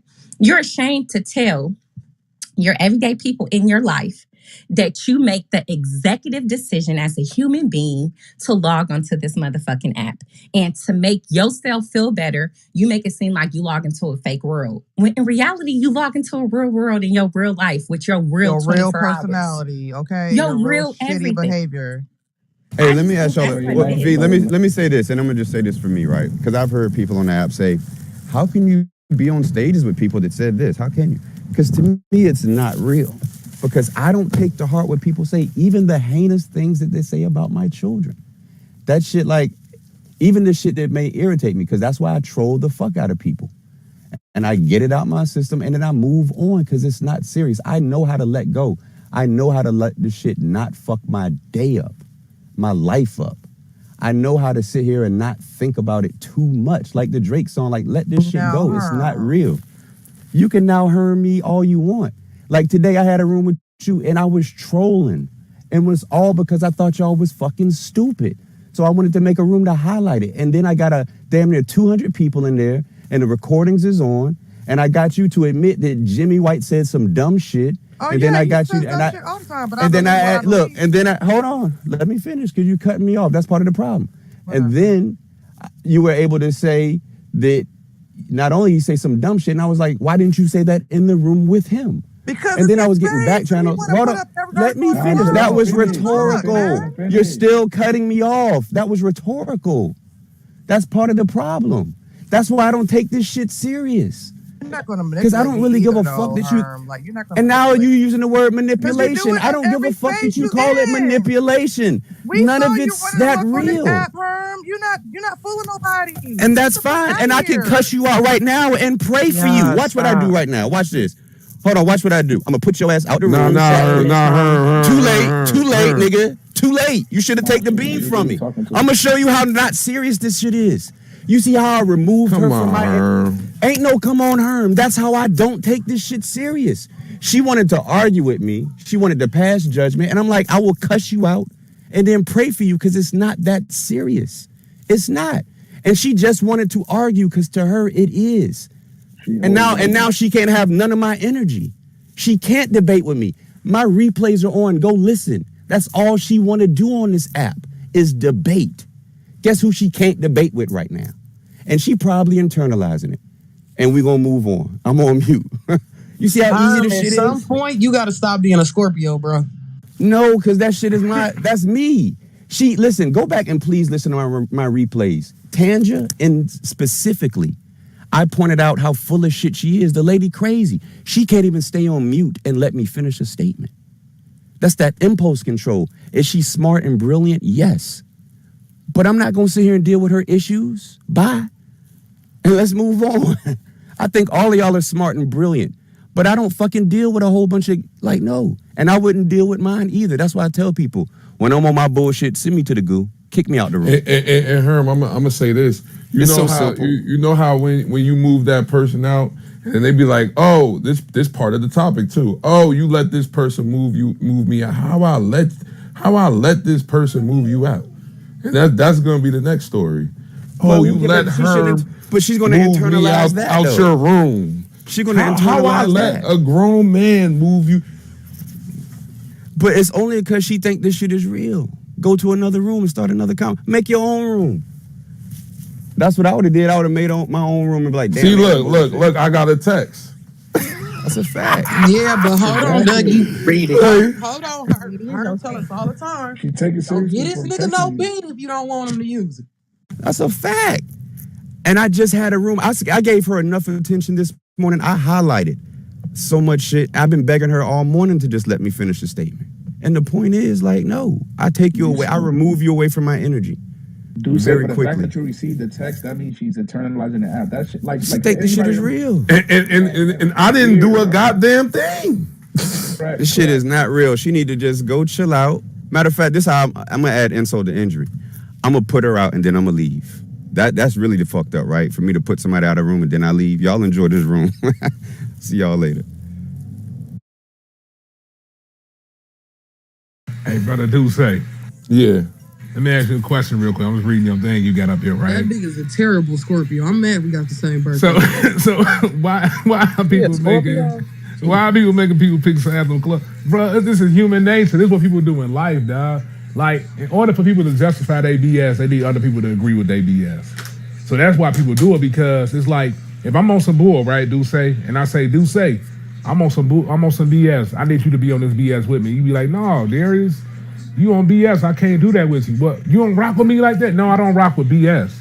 And people don't understand that. Like, I can like you, but I don't like what you're doing, so I can't agree with what you're doing. Like, it just shows that people haven't really grown up. Like, I can love you and I love what you doing, so it ain't that I don't like you. It's just that I see, baby. It just means that I see what you're doing and I can't operate in that. And then if people mature in that way, you won't have a problem with people not choosing sides. If you're gonna choose a side of right. How about that? Who's right or wrong in the situation? If you're gonna be choosing sides, but niggas don't want to do that because they be too scared of hurting people's feelings and they want to be what y'all call it, political and presidential, politically correct. Yeah, all that type of stuff. Correct. Like, no, it don't matter, man. Like, I tell my wife she wrong, man. My brother, my grandmama, I don't care if you wrong. Hell, myself, I be wrong. When I'm wrong, I gotta look at myself and say, you know, you was wrong in that. But it's okay. Like, you'll never choose wrong, choosing the right thing. I'm about to watch the football, man. I just want to listen to y'all. Y'all keep going, man.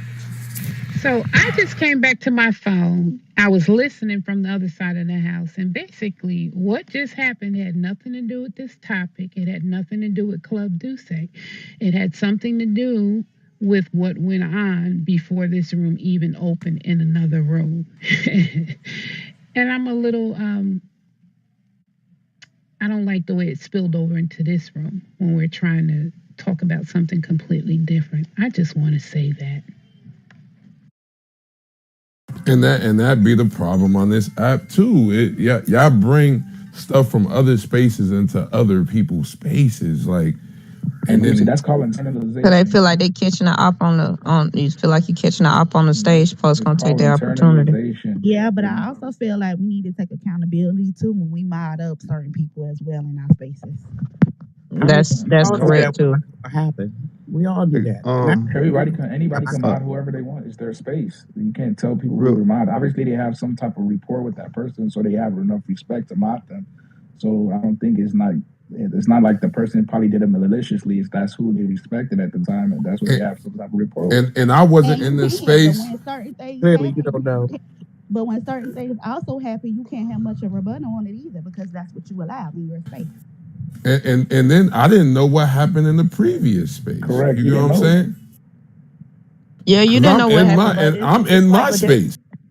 Hold on, but Dusse, but we all know and we didn't see it happen where the top left gets a responsibility for whatever goes on in that room.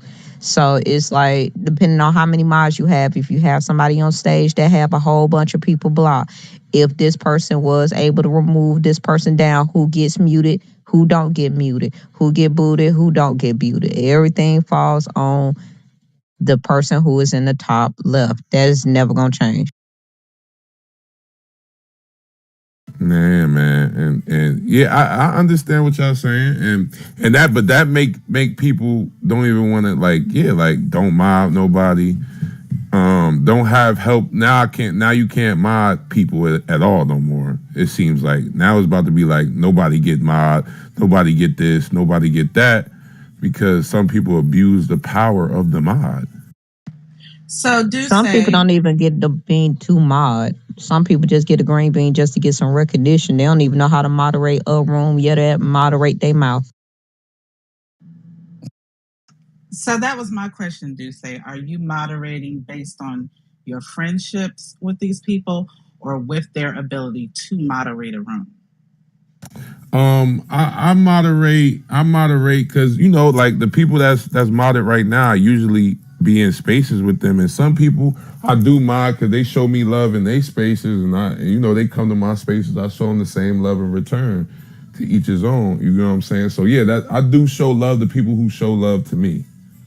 And do you remove people out of their spaces? Do they show you the same respect in your space? And I agree with that part. That's the problem I have right there, because when I go in people's spaces, I don't disrespect their spaces at all. And that was my point. That shit was corny.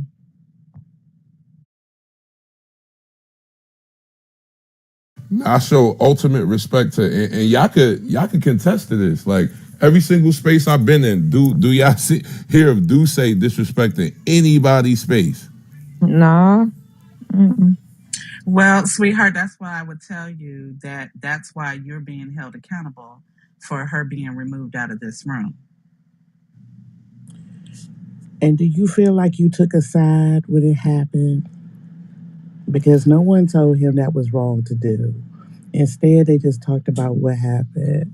Nah, I did tell him it was wrong. I was like, come on, Herm, you know that was some bullshit. And I'll talk to Herm on the back end about that, because I got a personal relationship with him, so I could hit him up and be like, yo, I feel some type of way. And that's something I'll handle as a man with him. But it's just I forgot what I was about to say. It's just like we can't keep taking accountability all the time for grown ass people too. We gotta it's grown adult, like Herm older than me. Like we can't keep taking accountability all the time. I'm not gonna keep taking accountability for grown ass adults. Like it's like we kid, it's like y'all my kids or some shit. That's basically what because I'm top left, you my kid. I gotta treat you like you my son or my daughter. And that's crazy. And even if she got removed, yes, it's wrong that she got removed, but still that's called internalizing an act. I got removed. Did he stab you? Did anybody get cut or hurt? No. If I got removed out of somebody's space, I'll make my own goddamn space. I mean, but you got to look at the other part of it too. She was adding different an opinion into the conversation and stuff like that. You can't say that when you having a good conversation with people, is everything is going well, and all of a sudden you have an argument with somebody and you're removed from the room. I don't give a hell who you are. You're going to be upset because that has bothered the flow and mental mindset you're in. People are not going to naturally open a room. Tange is cool as hell. I don't really see Tange having any issues. Tange don't open rooms. There are some people who do not open rooms. They are more like commentators. everybody don't want to have to moderate and have to manage a space and room like that. That's why they go to other spaces to kind of be into the conversation. She might not have the followers you have.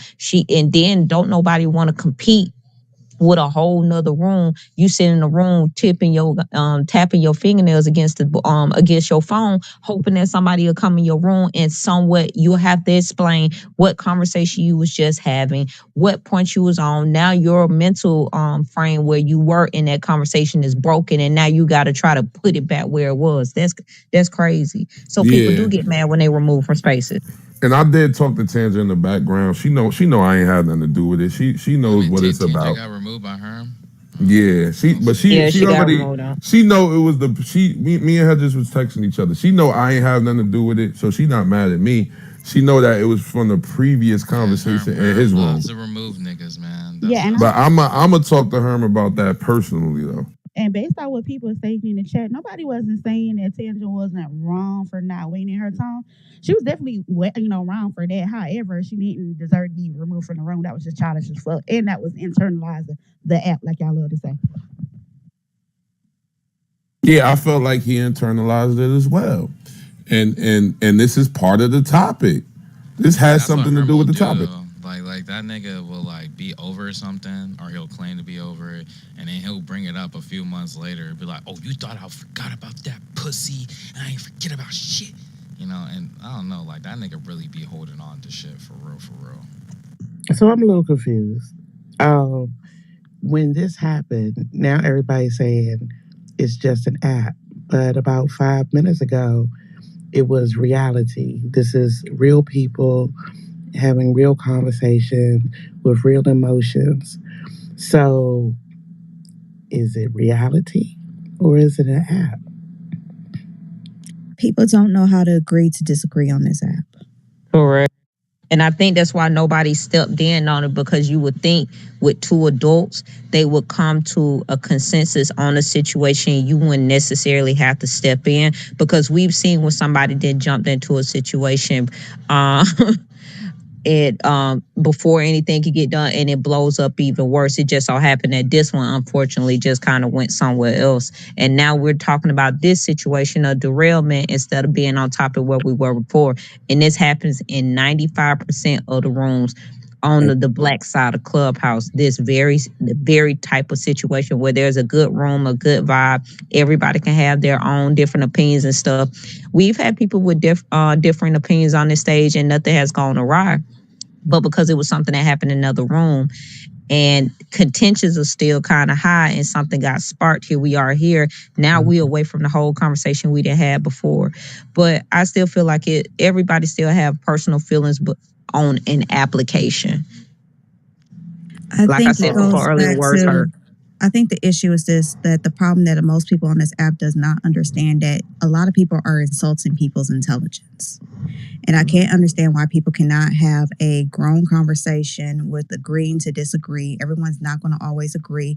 People are not going to always be buddy-buddy, in the simple fact that if you say something, I should not have to hate this person because the fact you hate this person. You have to understand that, again, it goes right back to what I just said. You got to learn to agree to disagree, but you guys need to learn to treat people with respect and integrity. How do you want somebody to respect you and you don't even respect them back? I think the problem is, and I agree with everything that you just said, but I think that, and it's one thing that I have to keep reminding myself at my old age, is I can't expect me out of you. The way I'm raised, the way I was taught to treat people, the way that I act. And I think sometimes our expectations for people that we think we know and we do not know at all. We're expecting the way that our morals to come out of people that we don't know. We don't know how they were raised. We don't know what they have and what they don't have, except for what they lie or talk about on this app. Lie or don't lie. I shouldn't say everybody's lying, but you can't expect you out of somebody else. And then when you expect people to have the same characteristic of something that you would have done, you're upset and you're disappointed in somebody that you met over a phone call. And I don't know if that's realistic or not realistic to do. I mean, I go and to speak on a topic, I was trying to get in there, but like Whitney says, it jumps around so much. I didn't know, which topic to jump on. But I do agree with a lot of people. Clubhouse is a high school.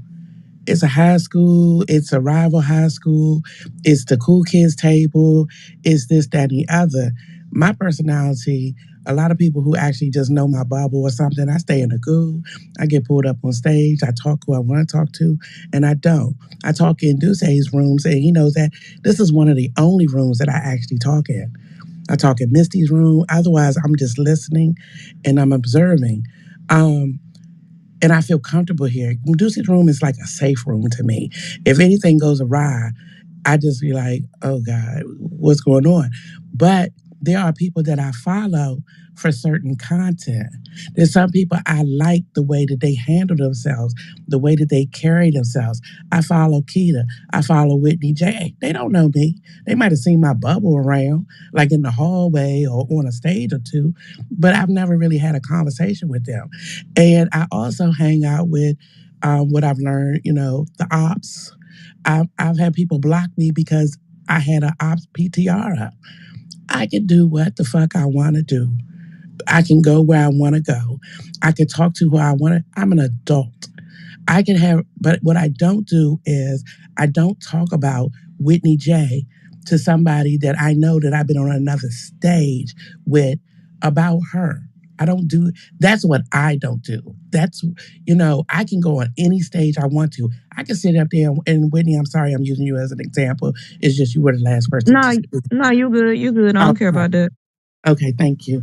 But if she's sitting up there and going at it with somebody, and then I go over to their stage, I'm like everybody else. This is a fucking TV show to me. I want to see what's going to happen next. Now, my thing is, Whitney went left and the other person went right. Which show am I going to watch next? Because I want to know what happened. That's just me. But I don't sit around with other people that I have formed relationships with and talk about. I might talk about the situation or something, but I don't talk directly about her. I don't talk about this person. And I do feel that people think that if I'm friends with Whitney, she feels like I shouldn't have went over there. Sometimes I went over to the ops place just to hear what was said because I'm hiding in the cut. Don't nobody really pay attention to me. And then when something happens to me, people be like, but Melissa, don't say nothing. You're right. Because I don't choose sides. I don't do anything. I've only said not too much 4 times on this app in 2 years.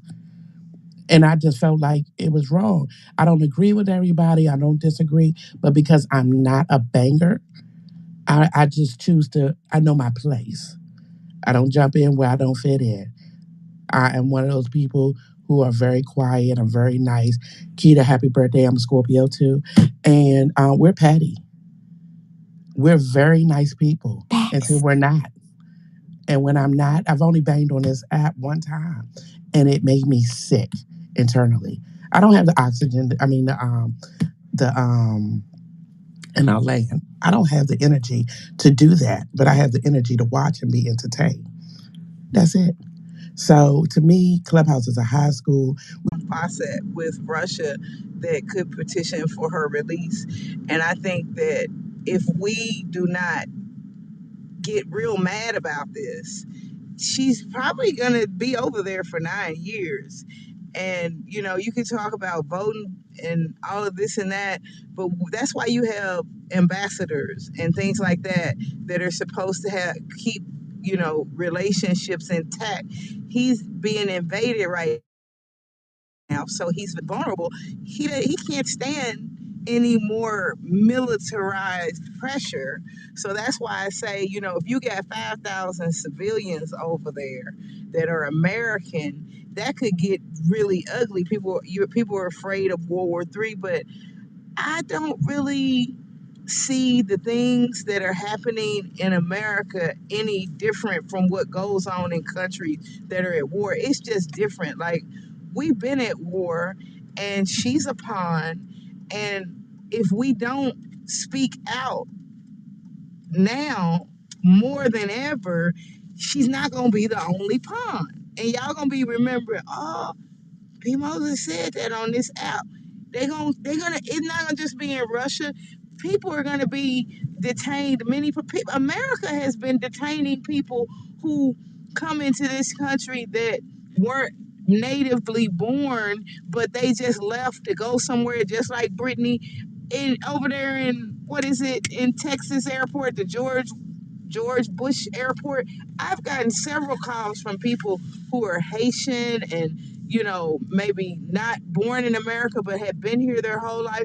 And they have been shipped back to the countries that they don't know nothing about. So, like, it's bigger than Russia. We are in a crisis where international relations are not what they used to be. And if we allow them to take one person, whether you think she's a zoo animal or whatever, I'm telling you, it ain't gonna be no fun when the rabbit got the gun. Don't go nowhere.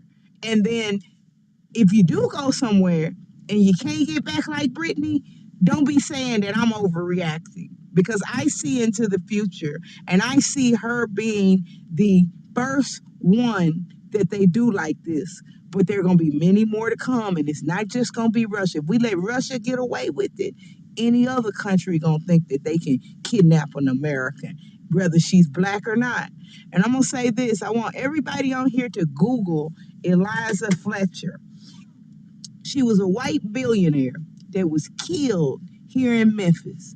Nobody really knows who killed her, but they found her body within hours. So for them to be saying that they don't know where Brittany is, America has intel over there. They telling a damn lie. They know where she is. America can find out where she is. And the fact that they not telling her wife where she is, we live in 2022.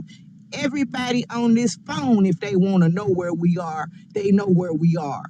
So do not blame Putin and Russia for Brittany not being her. America is just as responsible as they are for taking her, because this is the country that we so-called pledge our allegiance to and talk from the time we 3 and 4. I pledge allegiance to the United States of America. Well, the United States of America need to do something now. Free Brittany. I just wanted to to point out, Pamela, I know you said earlier in the chat that we had to take out Putin. That's not tenable. That would literally escalate the situation even further than it is now. And I really do sympathize with a lot of your sentiments here, especially with trying to free Brittany Griner. But like, I think that just going in, demanding things, and then just trying to say that that we should be freeing these. That we should necessarily like free Brittany Griner would come with a lot more consequences than solutions need be. Like, we have to recognize that a lot of the people that literally go out and try to kidnap Americans and that face retaliation are also nations from the global south that don't necessarily have the same military or nuclear power the way that Russia does. Russia is a mainstay player in the UN, so this isn't a straightforward thing. Like many people in this room have mentioned before, this is an intensely complicated geopolitical issue that has to be worked out. I do not believe that in good faith that she is going to get moved over, but I do believe that she's going to be used as a political tool in order to have Putin basically de-escalate the aggression of NATO from his surrounding nations. And he will use any means possible, including Brittany Griner and many other Americans and their sovereignty, in order to get that done. The real solution has to come out from the State Department. It has to come in from international relations and how we are going to sift through this. There is no real easy solution. I know about a lot of those solutions today here in this room, but we have to be much more poignant about that and understand where we are in terms of relation as an international community. And I would just like to, further that, Kevin, because this is a situation where Putin has understood what's going on. What's the problem with us going there? Putin has decided that he cannot come out of comfort. he sees what happens when dictators come out of power. We all saw what happened to Gaddafi. He watched too. He's not coming out of power by hook or by crook. He's not just going to walk out and leave his money either. That's the other problem. The other issue is that Putin's very aware that we are fucked up. The minute we go over there screaming human rights, he's going to say George Floyd. He ensures that his government knows his people know what's going on against Black people in America. And he makes that a big point to say, who are they to tell me how to treat Black people when they are basically living in apartheid in their country? That's a big propaganda point there. My suspicion is that's a whole internet propaganda point made by Russian bots, but I'm digress. It's a very sticky situation because every country that will get involved, he will call out their human rights violations. And nobody wants to be called to the carpet on their shit. So that's the other issue. I think one of the solutions is finding one of these oligarchs and targeting them. There is one that you can pitch this to. I don't think this is going to go through governmental means. You got to find that one loose screw in the oligarch hierarchy that is willing to whisper in Putin's ear, that is willing to charter the private flight, and is willing to grease the palms of everybody leading up into the